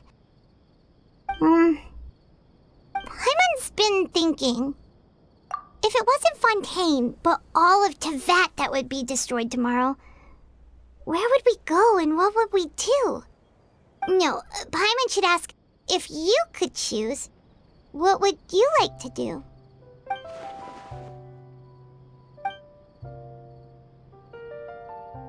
We've always been moving to the next destination, so we haven't spent much time thinking about these kinds of things. We didn't have to either, with us always being on the road and whatnot. You mean, still traveling? Huh. Wait, isn't that what we've always been doing?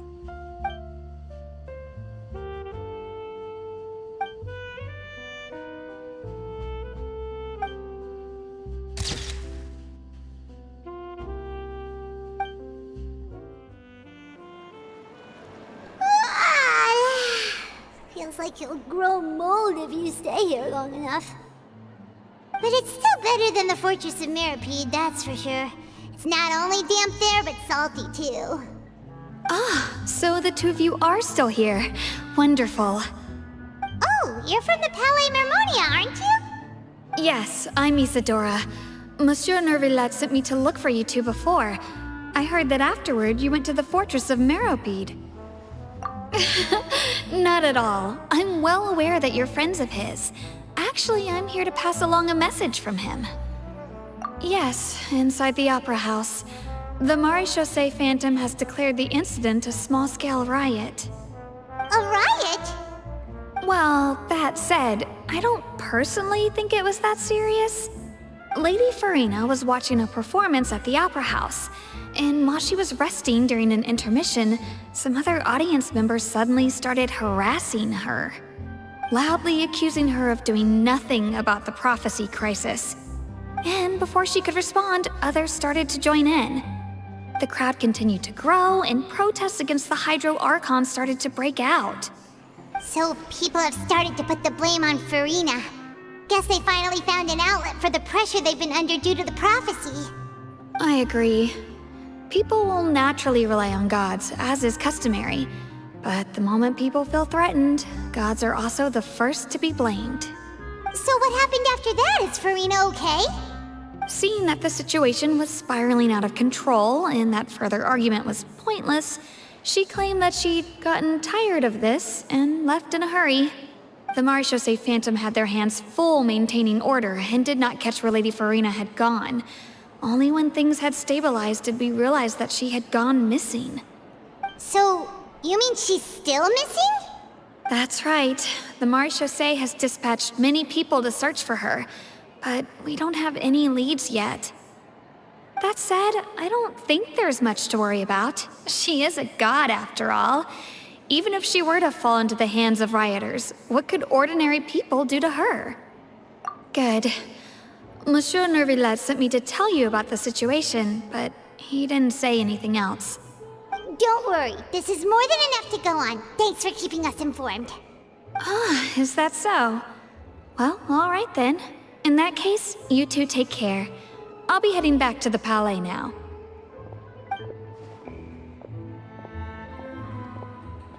Well, sounds like we should hurry over to Poisson then. If we know Farina, she won't try to fix things in this situation. Instead, she'll look for a place to wait out the heat. And, as we also know, she may be loud and dramatic, but she doesn't have a heart of stone. When Nervillet was talking to her in the Palais Mermonia, and she heard about Poisson, she couldn't hide her sadness and remorse. It would be hard for her to ignore being accused by the public today. Paimon thinks Farina's probably taken the opportunity to slip away to Poisson and try to relieve the sense of guilt that she's feeling. Huh. Well, what do you think?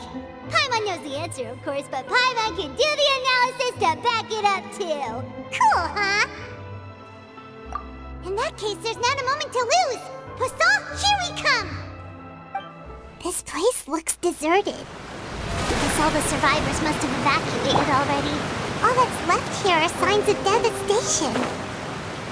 Could Farina really be here? Let's try to find her as soon as possible.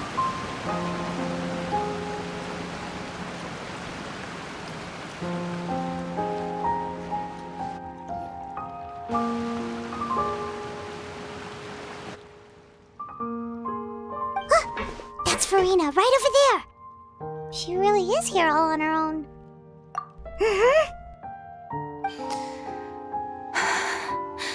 Should I just give up? This is all meaningless. What was meant to happen did happen after all. Everyone's dead. I'm sorry. I'm so sorry. Give up, Farina. There's no point in holding out. I'm sorry. But what can I even do other than to repeat meaningless apologies over and over? Who's that? Don't worry, Farina, it's just us. So it is you, blonde traveler from another land. Why, I almost thought you were someone from that mob of my ignorant subjects. Come to kneel and beg for my forgiveness. Farina, you were crying just now, weren't you? The tear stains on your face are obvious. What do you mean, tear stains? Oh, I remember.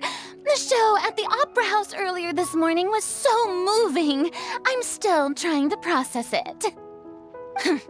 Who did that uncivilized rabble think they were, disturbing my enjoyment of the arts? They even dare to doubt their Archon. I must teach them a lesson. I can just imagine their twisted and frustrated faces once they realize that I'm nowhere to be found. Oh, and I'm sure Nouvellette and those people from the Maréchaux Phantom are freaking out right next to them, too.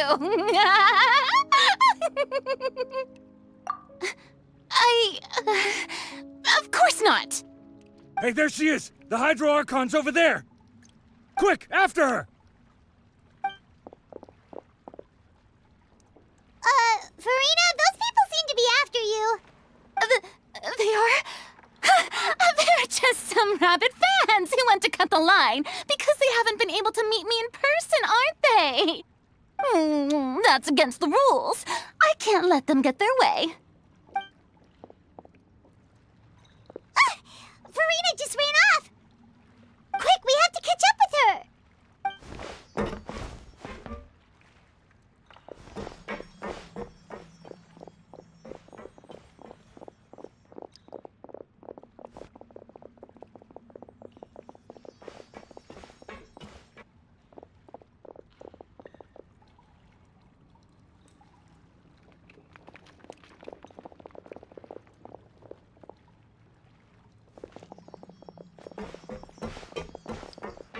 This should be the place, right? Hey, Farina! There's a good hiding spot over here. Quick, come to Paimon before the rest of them catch up to you. What? What is this place? Hurry, they're almost here! Fine. I suppose haste is warranted. Lead the way.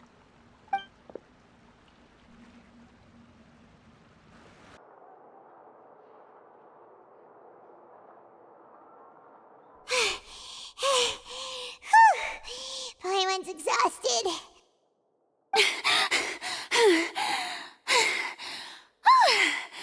I'm so tired. I totally thought they had caught me. No, I mean, I merely gave in to the sheer enthusiasm they displayed.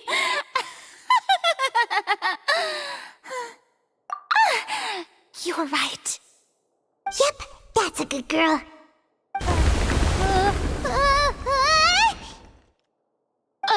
What's happening? The ground's shaking. Is it an earthquake? Yeah, a quake of this kind preceded the flooding in Poisson, didn't it? It can't be. It's happening again. Well, there's no need to worry too much about that. Nouvellette's made some emergency plans, so the evacuation should go a lot smoother this time. Yeah, I hope you're right. But the people of Poisson, they've already...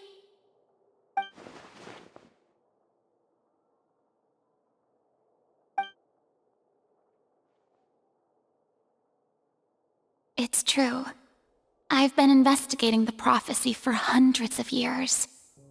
I once had informants all over Teyvat, searching for clues and feeding information back to me.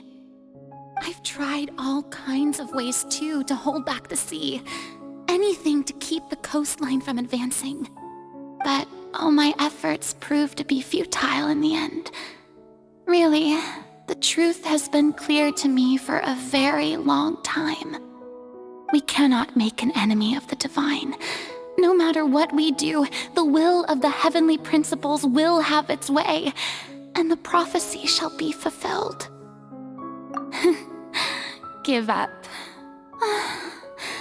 I do love the sound of that phrase. It would mean finally coming to terms with fate, but also for me to finally be free. Indeed, I've thought about giving up so many times, especially after we almost lost Poisson. Fate is really unreasonable, isn't it? It has no heart and obeys no rules. The prophecy has only just started to come true, and so many people have already lost their lives. But just now, it all became clear to me. I still don't have the right to come to terms with fate on behalf of everyone else. As long as the final moment hasn't come, it's still not too late. Don't worry. I will keep hope alive for everyone until the very end. Well, that's enough for now. I got the impulse to play the stricken maiden, but honestly, considering my rank and station, that wasn't a good fit at all. Don't take any of what I just said seriously. How could I possibly let Fontaine fall to the whims of trivial prophecy? Come on! Paimon could have sworn you were actually being honest just now.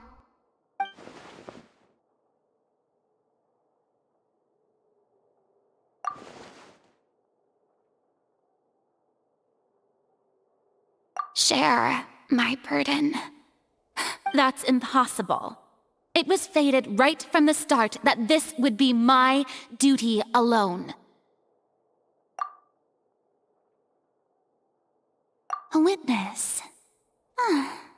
Yes, I've heard that you came to Teyvat from beyond the stars, yes. In other words, you never belonged here. And if Teyvat is, in its entirety, a show on a stage, then you're just a spectator, aren't you? If that's the case...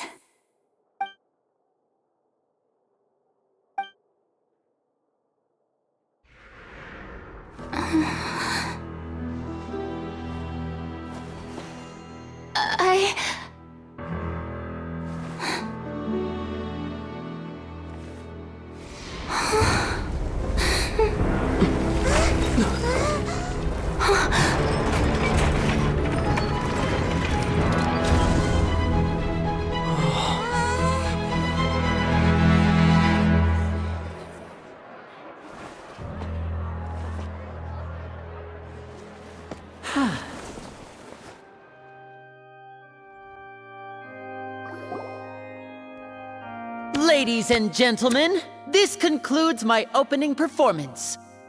Now, without further ado, we may proceed to the trial of our god. So this is what it is. Yes, you deserve praise for the effort you took to raise the dramatic stakes. Do not forget, however, that I am Focalor, the god of justice, the embodiment of justice itself. Does it not strike you as even the least bit absurd to bring the very concept of justice to trial? May I interpret these words as your refusal to stand trial? In that case, you will have the opportunity to defend your honor through a duel. You would draw your blade against a god?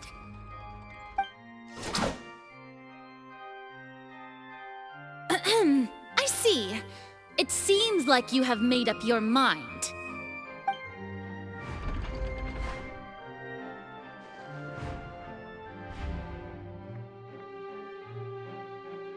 can't believe it.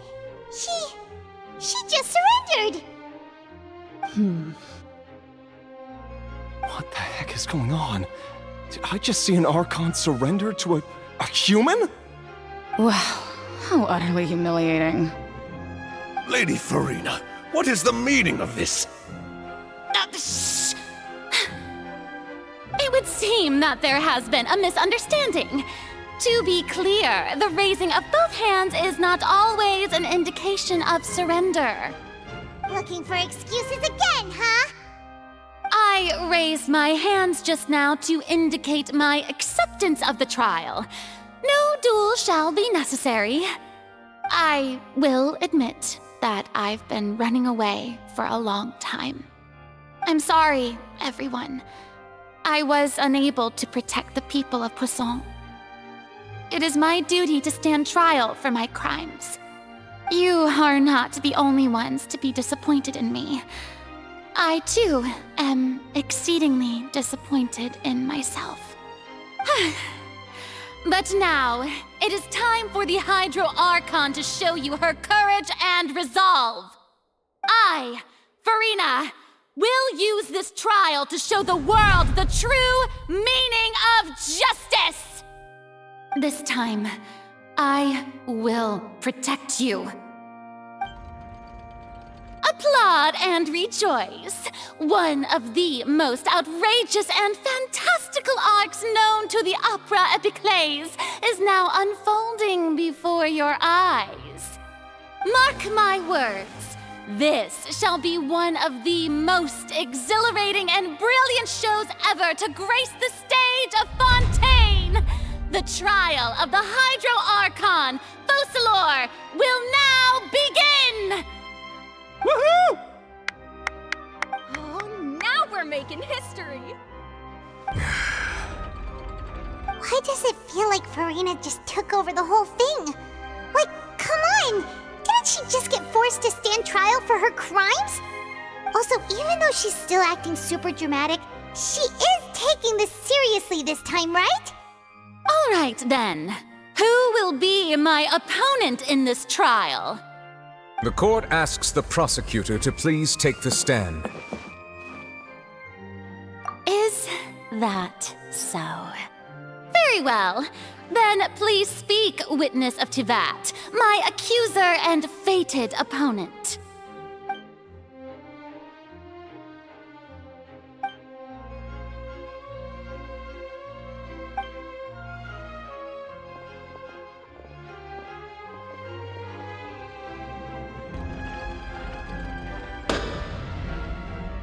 Also, please allow me to ask, as a final question before the trial begins.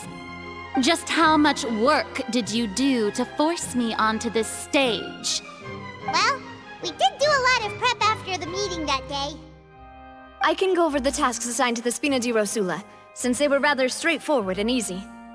Navia, the president of the Spina di Rosula. Most of the people who participated in the disturbance this morning were my subordinates. They changed into plain clothes and came to the Opera House as regular audience members, waiting for the perfect opportunity to incite insurrection against you. The people's resentment against their Archon has been building as more and more of the prophecy is fulfilled. A spark was all we needed to turn smoldering anger into a flame. Moreover, according to our understanding and analysis of you, when something like that occurred, you would likely flee the scene and head to Poisson by yourself. So, we arranged for a second group to lie in wait there. So, you mean, the ones who scoured the settlement for me were also from the Spina?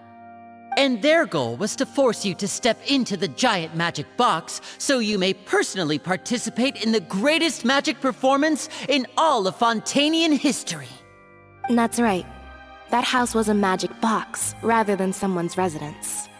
As the super ultimate version of the setup that I used when I first performed at the Opera Epiclese, the volume of the box was increased by a whole order of magnitude, and the distance it traversed was the entire gap between Poisson and Araneas.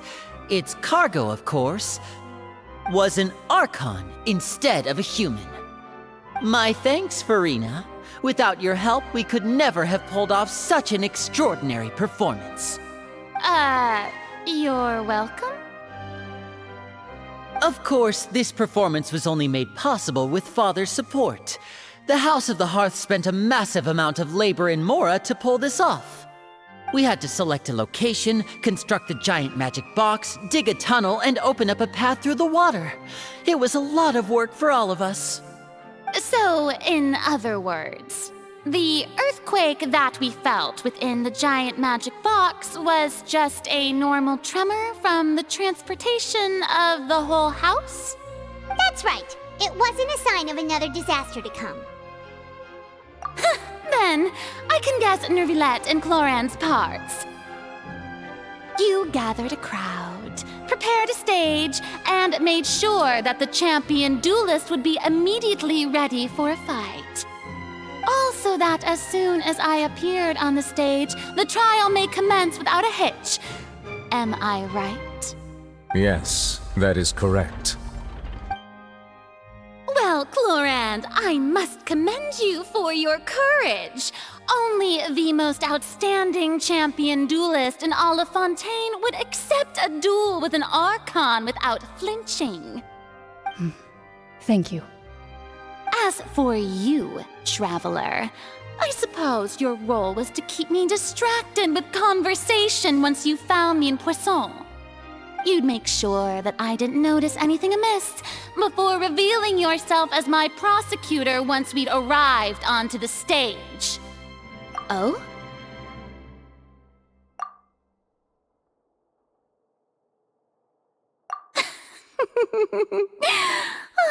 Is that so? Then I suppose I must have missed my final chance. It's fine. It matters not.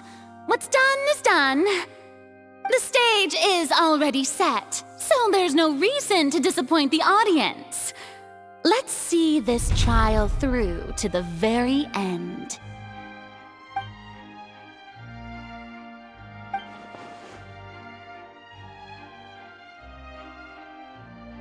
Sir Prosecutor, please allow me to pass this along. This is a document that Miss Charlotte applied for and received permission to share with you during the trial. According to her, it should speed up the proceedings. Huh? Charlotte wanted to give us something? Oh, so she's here too! Hey, Charlotte! Oh, let Paimon see. Isn't this the exclusive interview that she did with us before? So she's already finished it, huh? Wait, then that means this document is a perfect timeline of everything that's happened ever since we stepped foot in Fontaine! So in other words, we can refer to this anthology of evidence every time we want to use something from our journey as evidence for an argument! Let's quickly confirm the information in it. Just think of it as a refresher, alright? You defeated the Hydro Archon in the very first duel you took part in at the Opera House. That's one for the history books, all right. I didn't think that you'd wind up getting to the bottom of the case I'd been following all this time. I guess you could also see this as a happy coincidence. This is the first time Monsieur Nervilette had a difference of opinion with the Oratrice. Even the Hydro Archon can't figure it out. A Fatui Harbinger. She's an extraordinary person. Her instinct must mean something. A Fatui The fortress of Meripede was almost destroyed in a single day.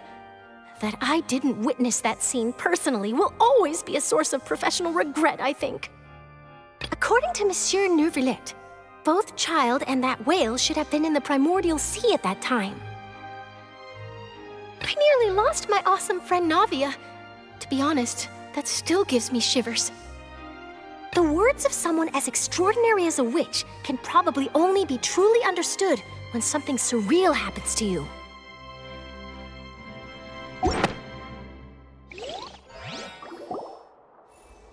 The prosecution and the defense are both in position. The trial shall now begin. Oh, come on, Nervilette. There's no need to repeat all the unimportant legalese. Just fast forward to the part where the prosecution lays out my offenses. As the defendant and the lead actress of this performance, I still haven't even been informed of my supposed guilt in all of this. Of course, it is only natural for humans to struggle to understand the actions of a god. However, you will need more than that to convict me of a crime. That's true, but my charge here is unrelated to your conduct as an Archon. Instead, I would like to charge you as a fraud who's never been the Archon in the first place. Wait, what was that? Lady Farina's a fraud? Hey, I came here thinking that we were going to try the Hydro Archon for forsaking her duty, but did I hear that right? She's not our Archon at all? Charge accepted. Lady Farina, do you plead guilty to the charge? Lady Farina. I plead not guilty. How can I be guilty? There is no way that I, Focalor, otherwise known as Farina de Fontaine, a member of the Seven and the Regina of all waters, kindreds, peoples, and laws of Fontaine, could be anything other than your true Archon.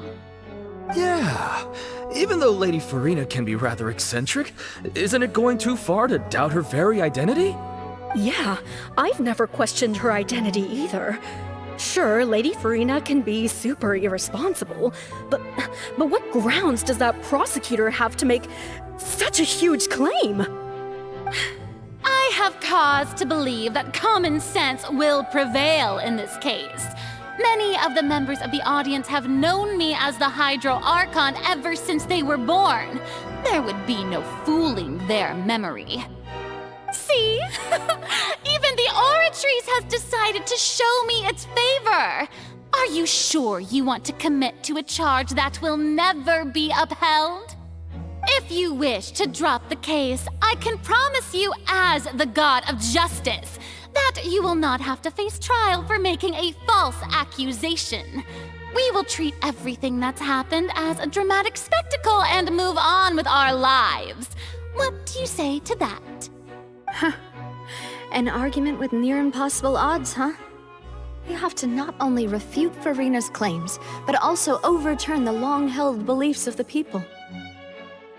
Well, I tried to give you the chance to surrender. If you must persist, then let me ask. If you believe I'm not the Archon, then what manner of being do you think I am? And if I was not the Archon, then how did I manage to live for over 500 years?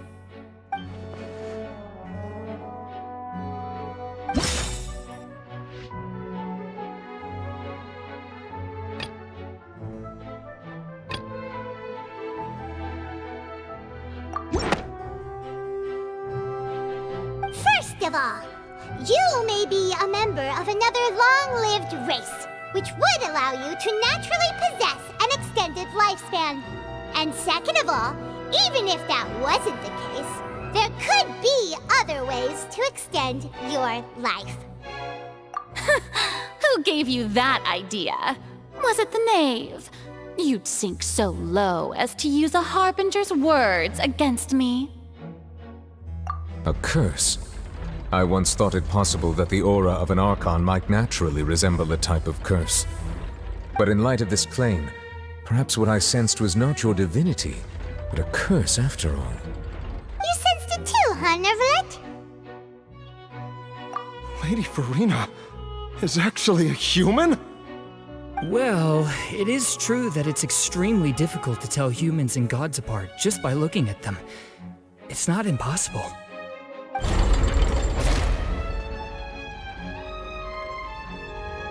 Well, don't start celebrating too early now. Even if I have been carrying a curse like you said, how does that prove that I am merely a human being? Besides, everyone knows that the main difference between a human and a god is the possession of authority. Gods can do what humans cannot. That's why they're worshipped as gods. For centuries, manifestations of my authority have served the nation of Fontaine. One need only to turn their eyes towards the Oratrice Mécanique d'Analyse Cardinal in this very opera house, or consider the indemnitium that is used in every aspect of life.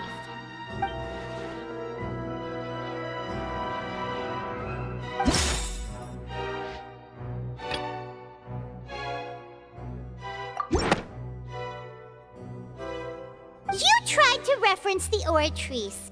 But weren't you as confused as all the rest of us when the Oratrice declared Child to be guilty without any proof? Otherwise, you should have come up with a good explanation for that by now. Didn't I make myself clear at the time? The decisions of the gods are naturally difficult for humans to comprehend. There is no need to provide an explanation. Lady Farina, I believe a reminder of your current circumstances is in order. While the court is in session, the principles of justice and the law must come before all else. While you are an Archon, you are also first and foremost the defendant in this trial. You will prove yourself unable to defend against the prosecution's charges if you continue to withhold vital information against the rules of the court. I never thought you'd use that kind of rhetoric against me. That was no trick of rhetoric, Lady Farina. I've merely reiterated the rules of the court. Rules that all should respect and follow. So, you neither knew why Child was declared guilty, nor did you understand the structure and operations of the Oratrice.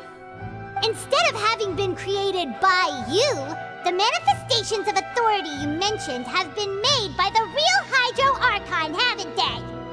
The real Hydro Archon? Well, now you're really losing me. It is true that I did not know why the Oratrice gave out a guilty verdict that day. But the Oratrice handed out that verdict unilaterally, and it has been operating independently ever since it was first created. You can't argue that just because a divine creation is flawed, that the god behind it must also be no god at all. She's still throwing out all kinds of excuses. Seems like she's confident that we won't be able to produce proof that she has no power over the Oratrice. My power as an Archon. There are many ordinary citizens in the audience. How can I just carelessly demonstrate the formidable power of an Archon? If that poses a concern, I'm prepared to extend my protection to the audience. You don't need to go that far.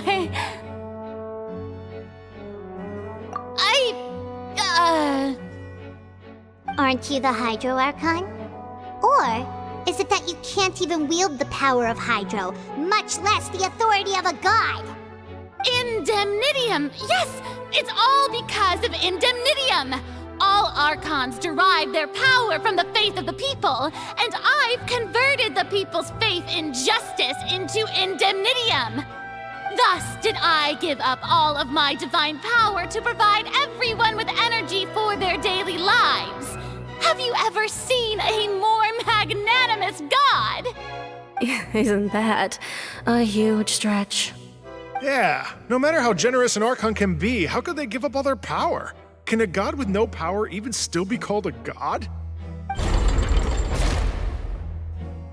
It seems like nobody's buying Farina's excuse. Hey, come now, everyone. Please don't stare at me as if I was a liar. I'm still the same Farina you knew, right? The one that you loved. Shouldn't you want to believe in me? Please, you've got to believe me. If what the prosecutor said is true, she really has committed a grave offense. Did she deceive all of us? And all of our parents and grandparents too? And then all of our ancestors? Ever since they were born? Enough! That's enough. Tell me then, if I'm not the real Hydro Archon, then who is? If you have no evidence of another Hydro Archon's existence, nor can you find anyone who can back up their claim to be such, then what grounds have you to say that I'm not actually the real deal? Wow, she came up with yet another argument. How can we refute her now? Seems like she really doesn't want to give up.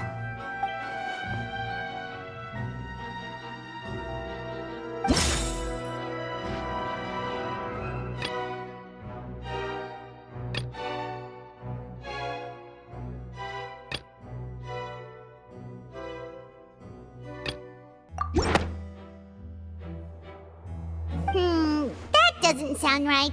Paimon doesn't think this clue can be used as compelling evidence to build our case.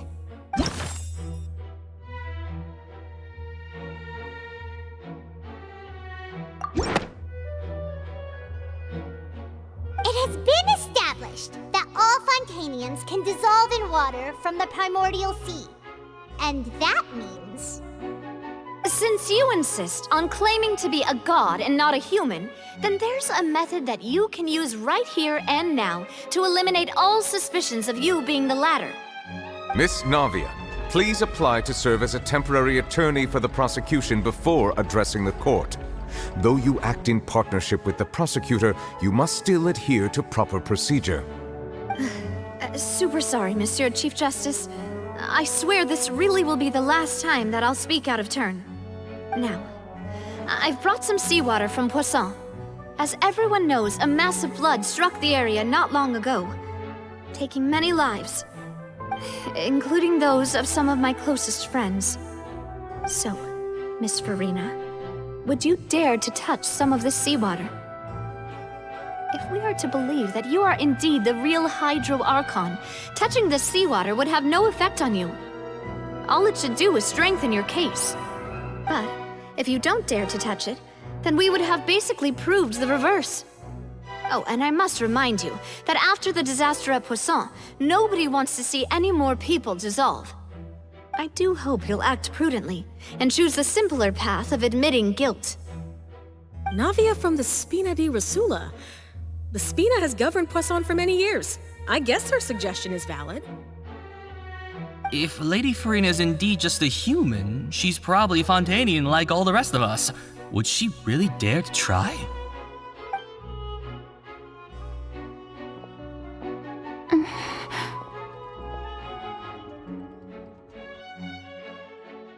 Lady Farina, this test has been unilaterally proposed by the prosecution.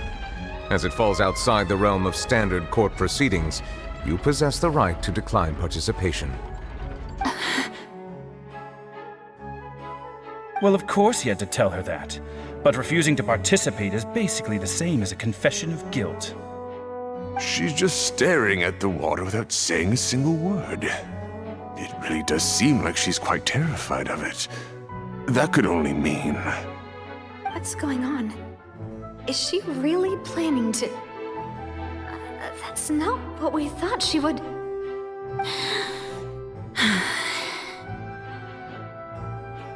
Due to the inherent risk of the test, Lady Farina, you may...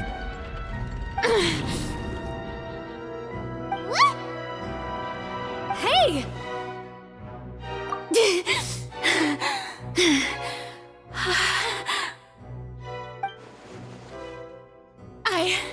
I'm fine!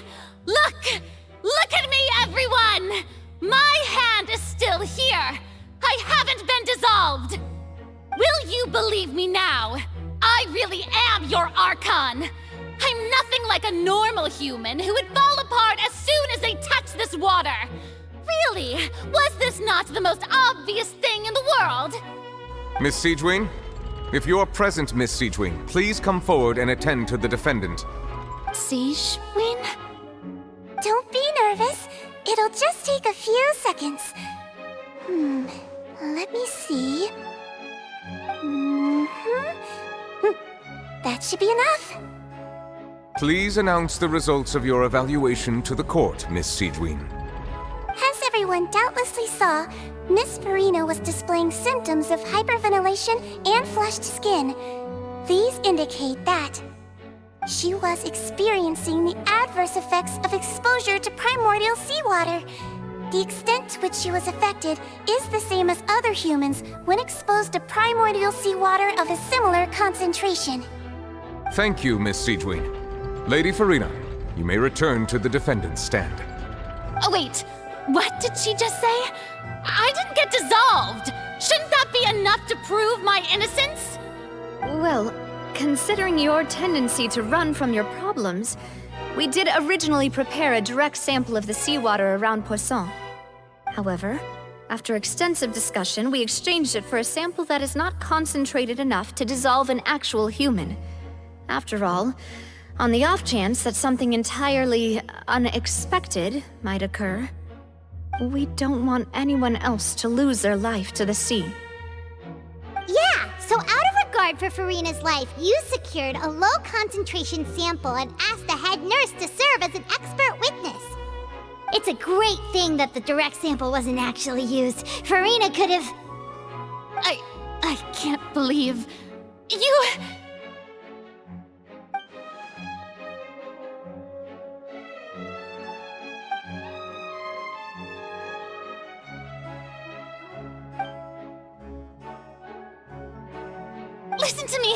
Listen to me, everyone! Please don't give me such cold and disdainful looks! What happened just now didn't prove a single thing! Think about it! How can you conclusively prove that an Archon can't also be affected by the primordial seawater? Also, if I was really just a human, why would I dare to just put my hand in that kind of water?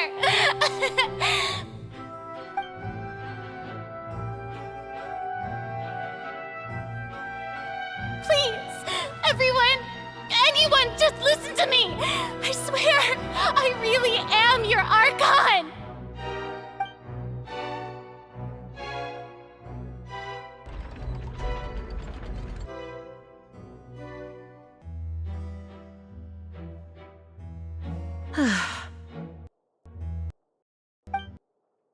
I don't think anything she says at this point will sway anyone. The odds are just too stacked against her now. With all the things that have been said, Paimon doesn't think there's any way left for Farina to win. I believe the time for arguments and presentation of evidence has come to an end. If there are no objections, we will move on to the final judgment.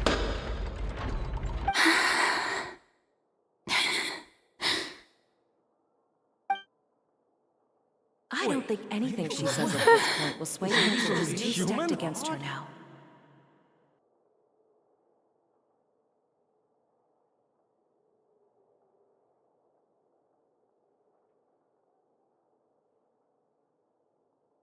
In my capacity as Chief Justice, I shall now render judgment on Farina's misrepresentation of herself as the Archon of Fontaine.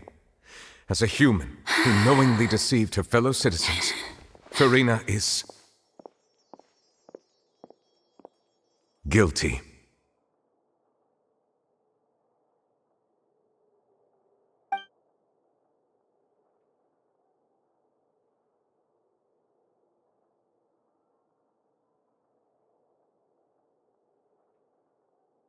We shall now turn to the Oratrice Mécanique d'Analyse Cardinale to render the final verdict on the charges.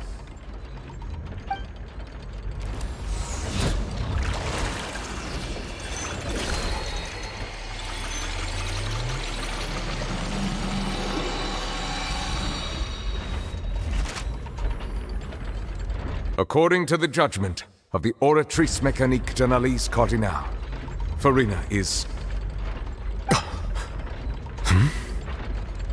Well, what's wrong? What's the Oratrice's verdict?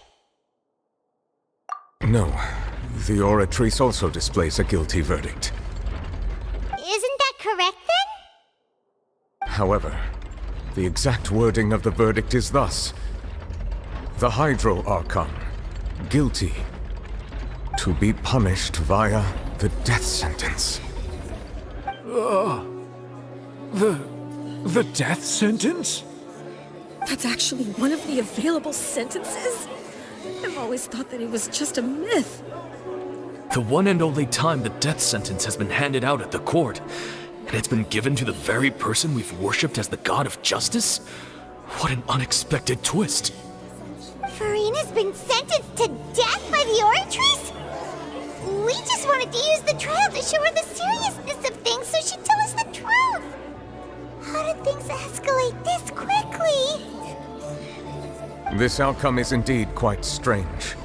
According to Fontaine's current definitions of justice, as well as its recommendations for criminal sentences, is this sentence really appropriate for the crimes that have been committed? Yeah! Even Fauché wasn't sentenced to death by the Oratrice. You know, the real evil mastermind behind the serial disappearances case. Indeed. Not only is Farina's sentence overly excessive, the very point of our trial today was also to prove that Farina has never been the Hydro Archon in the first place. But now, the Oratrice seems to have deliberately invoked the title of the Hydro Archon. What does this mean?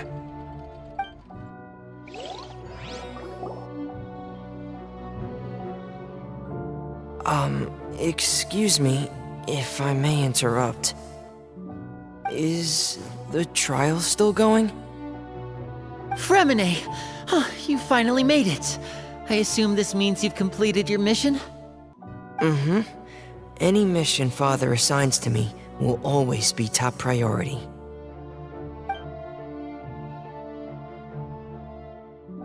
Is that the first prophecy slate? Huh. So the knave privately arranged for Fremine to try and find the missing slate. I looked everywhere and finally found it at the bottom of the sea. It took me a long time to get around some dangerous stretches of water. But has the trial already concluded? Then doesn't that mean I've come too late? Oh no. Father will be disappointed in me. Thank you for your hard work, Mr. Fremine. Please allow me to review the record left on the slate. Traveler, I believe that you have already seen the other existing slates, and would like you to come here and confirm their contents.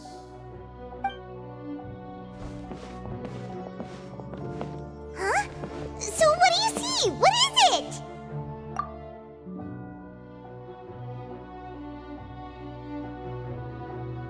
I believe I have now made sense of the Hydro Archon's crime.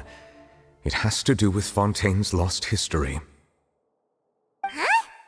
Isn't the Hydro Archon just guilty of deceiving her people? Oh, wait, no, that's Farina, and we've already proven that she's not the Hydro Archon. So when you say Hydro Archon, do you mean the real Hydro Archon we've been kinda talking about? In truth, everything that you've encountered in Fontaine up until this point can be traced back to the contents of these stone slates. However, I'm uncertain as to how much sense they currently make to you. Okay, let's try to recall the contents of the other 3 stone slates. Paimon will do her best to help you remember.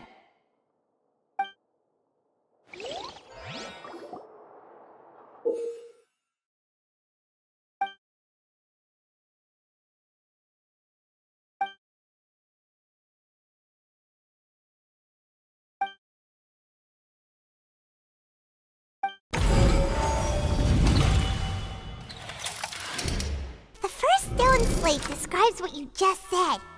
It seems to show the previous Hydro Archon using her divine power, and then the Oceanids turn into humans. Does that mean that Fontainians are transformed Oceanids? Oh, Paimon wasn't expecting that. But if Oceanids can turn into humans, then perhaps this process can be reversed as well. The second stone slate shows Celestia floating in the sky and the Hydro Archon and her people worshipping it together. But the heavens still brought judgment down upon them. This must be the point when the Hydro Archon and the Fontainians were branded with their original sin. Does this mean that the original sin and the Hydro Archon sin are the same thing? The third slate shows the Hydro Archon sinking into the sea surrounded by many people. Huh. That reminds Paimon, didn't we also watch that happen to someone else? Well, the fourth slate is the prophecy the Fontainians have been talking about. People dissolving into the sea, the Hydro Archon crying on her throne, and so on. We didn't believe that such a crazy disaster could happen at first, did we? But after that incident, it was just a question of when and not if.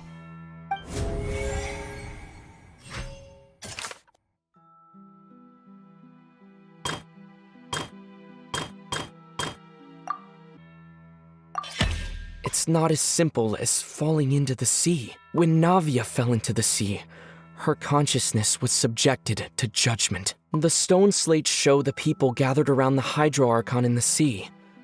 Could that be alluding to the same thing?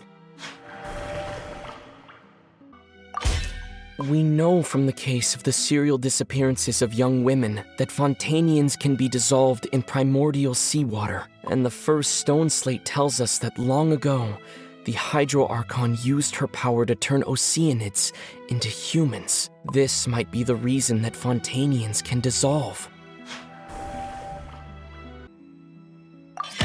Perhaps what is about to take place has all happened before. The true sin of the Hydro Archon that Nervalette mentioned, and the original sin cast down on the people of Fontaine by Celestia, as recorded on the stone slates.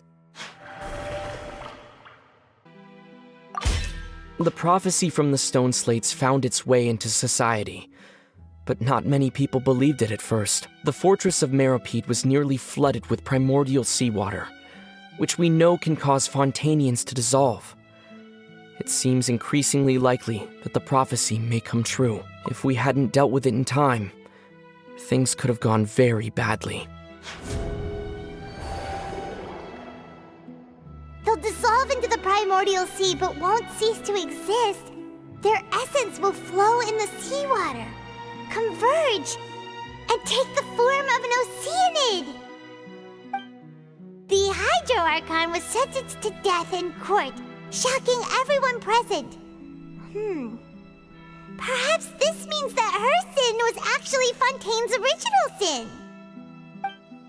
Navia fell into the water inside those ruins, and she nearly dissolved. She was surrounded by the people of Poisson in a court within her consciousness, and was forced to take part in a trial meant to make her stay. The eruption of the primordial sea at the fortress of Meropide was the surest sign that the prophecy was about to come to pass no matter what. The prophecy's contents can all be verified by recent events. If we combine what we know together, loads of truths should come to light.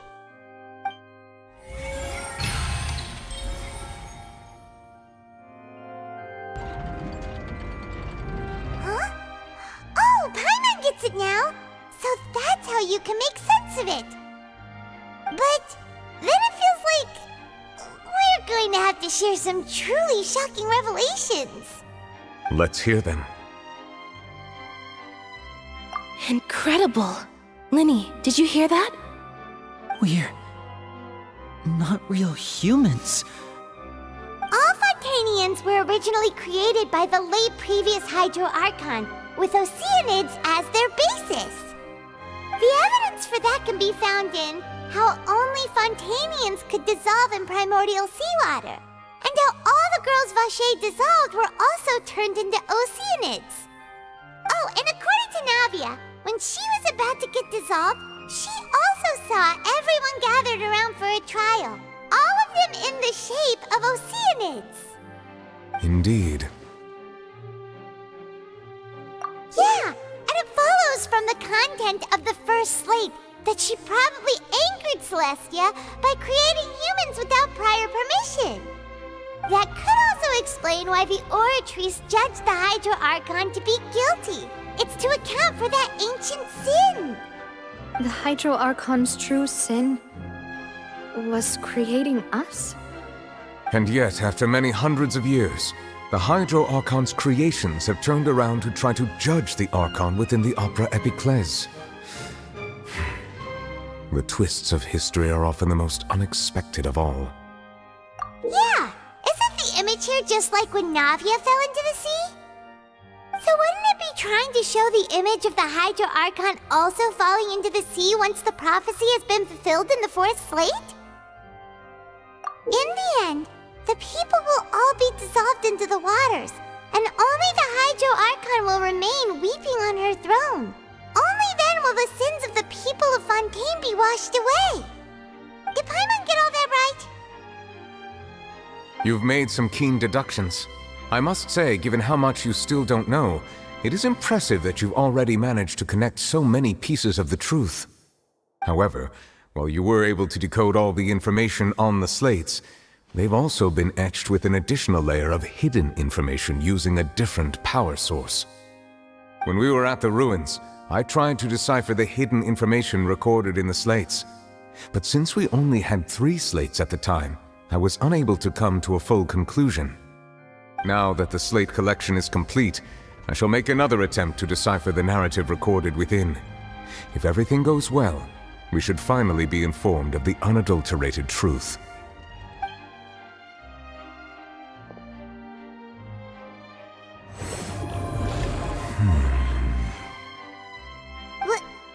Well?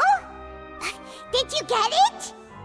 I believe I should share this truth not only with you, but with all the people of Fontaine as well. I will try to briefly summarize it for you. Your hypotheses regarding the origin of Fontainians and the sin of the Hydro Archon were both correct.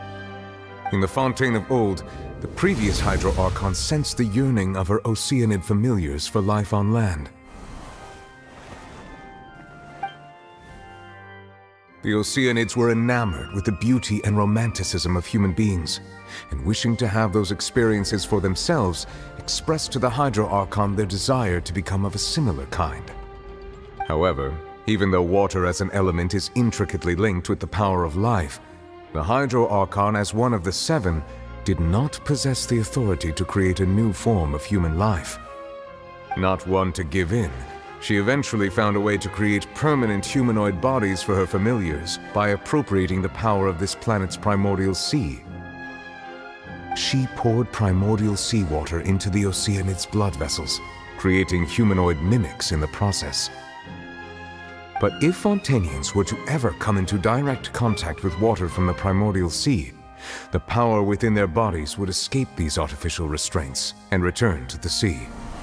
As a result, their forms would collapse, and they would be reverted to their original forms as Oceanids. Of course, the Hydro Archon never received permission from the heavenly principles to create a new human race.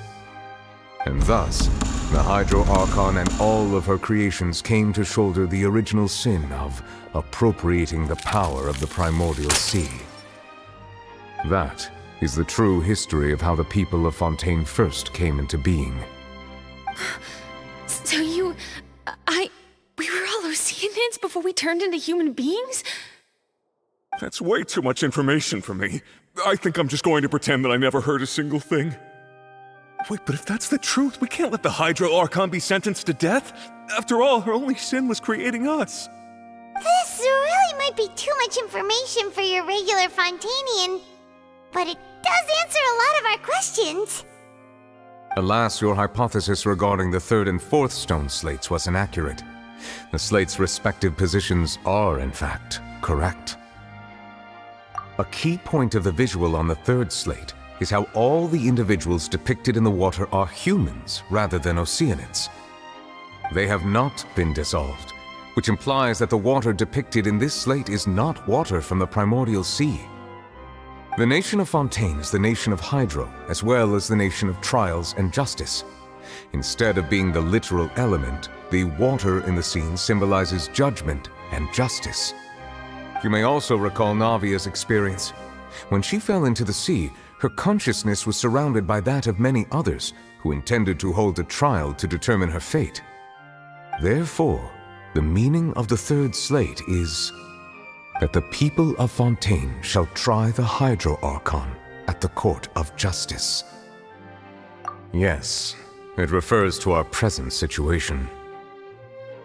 I think I'm following now. So, what you're saying is, even though we decided to put on this trial to avoid fulfilling the prophecy, in truth, everything we've done has happened exactly as the prophecy foretold.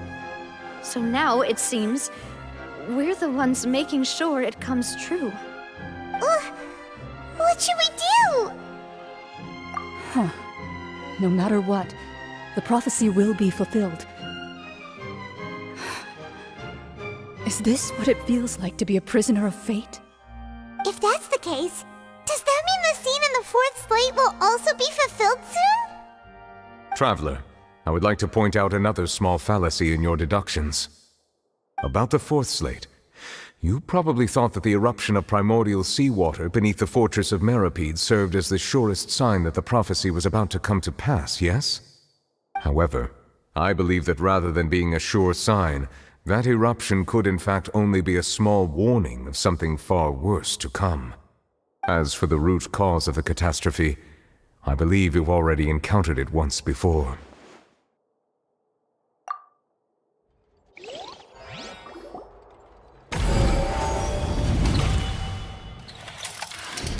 This eruption was just a small warning of the things to come. We must find the root cause of the disaster.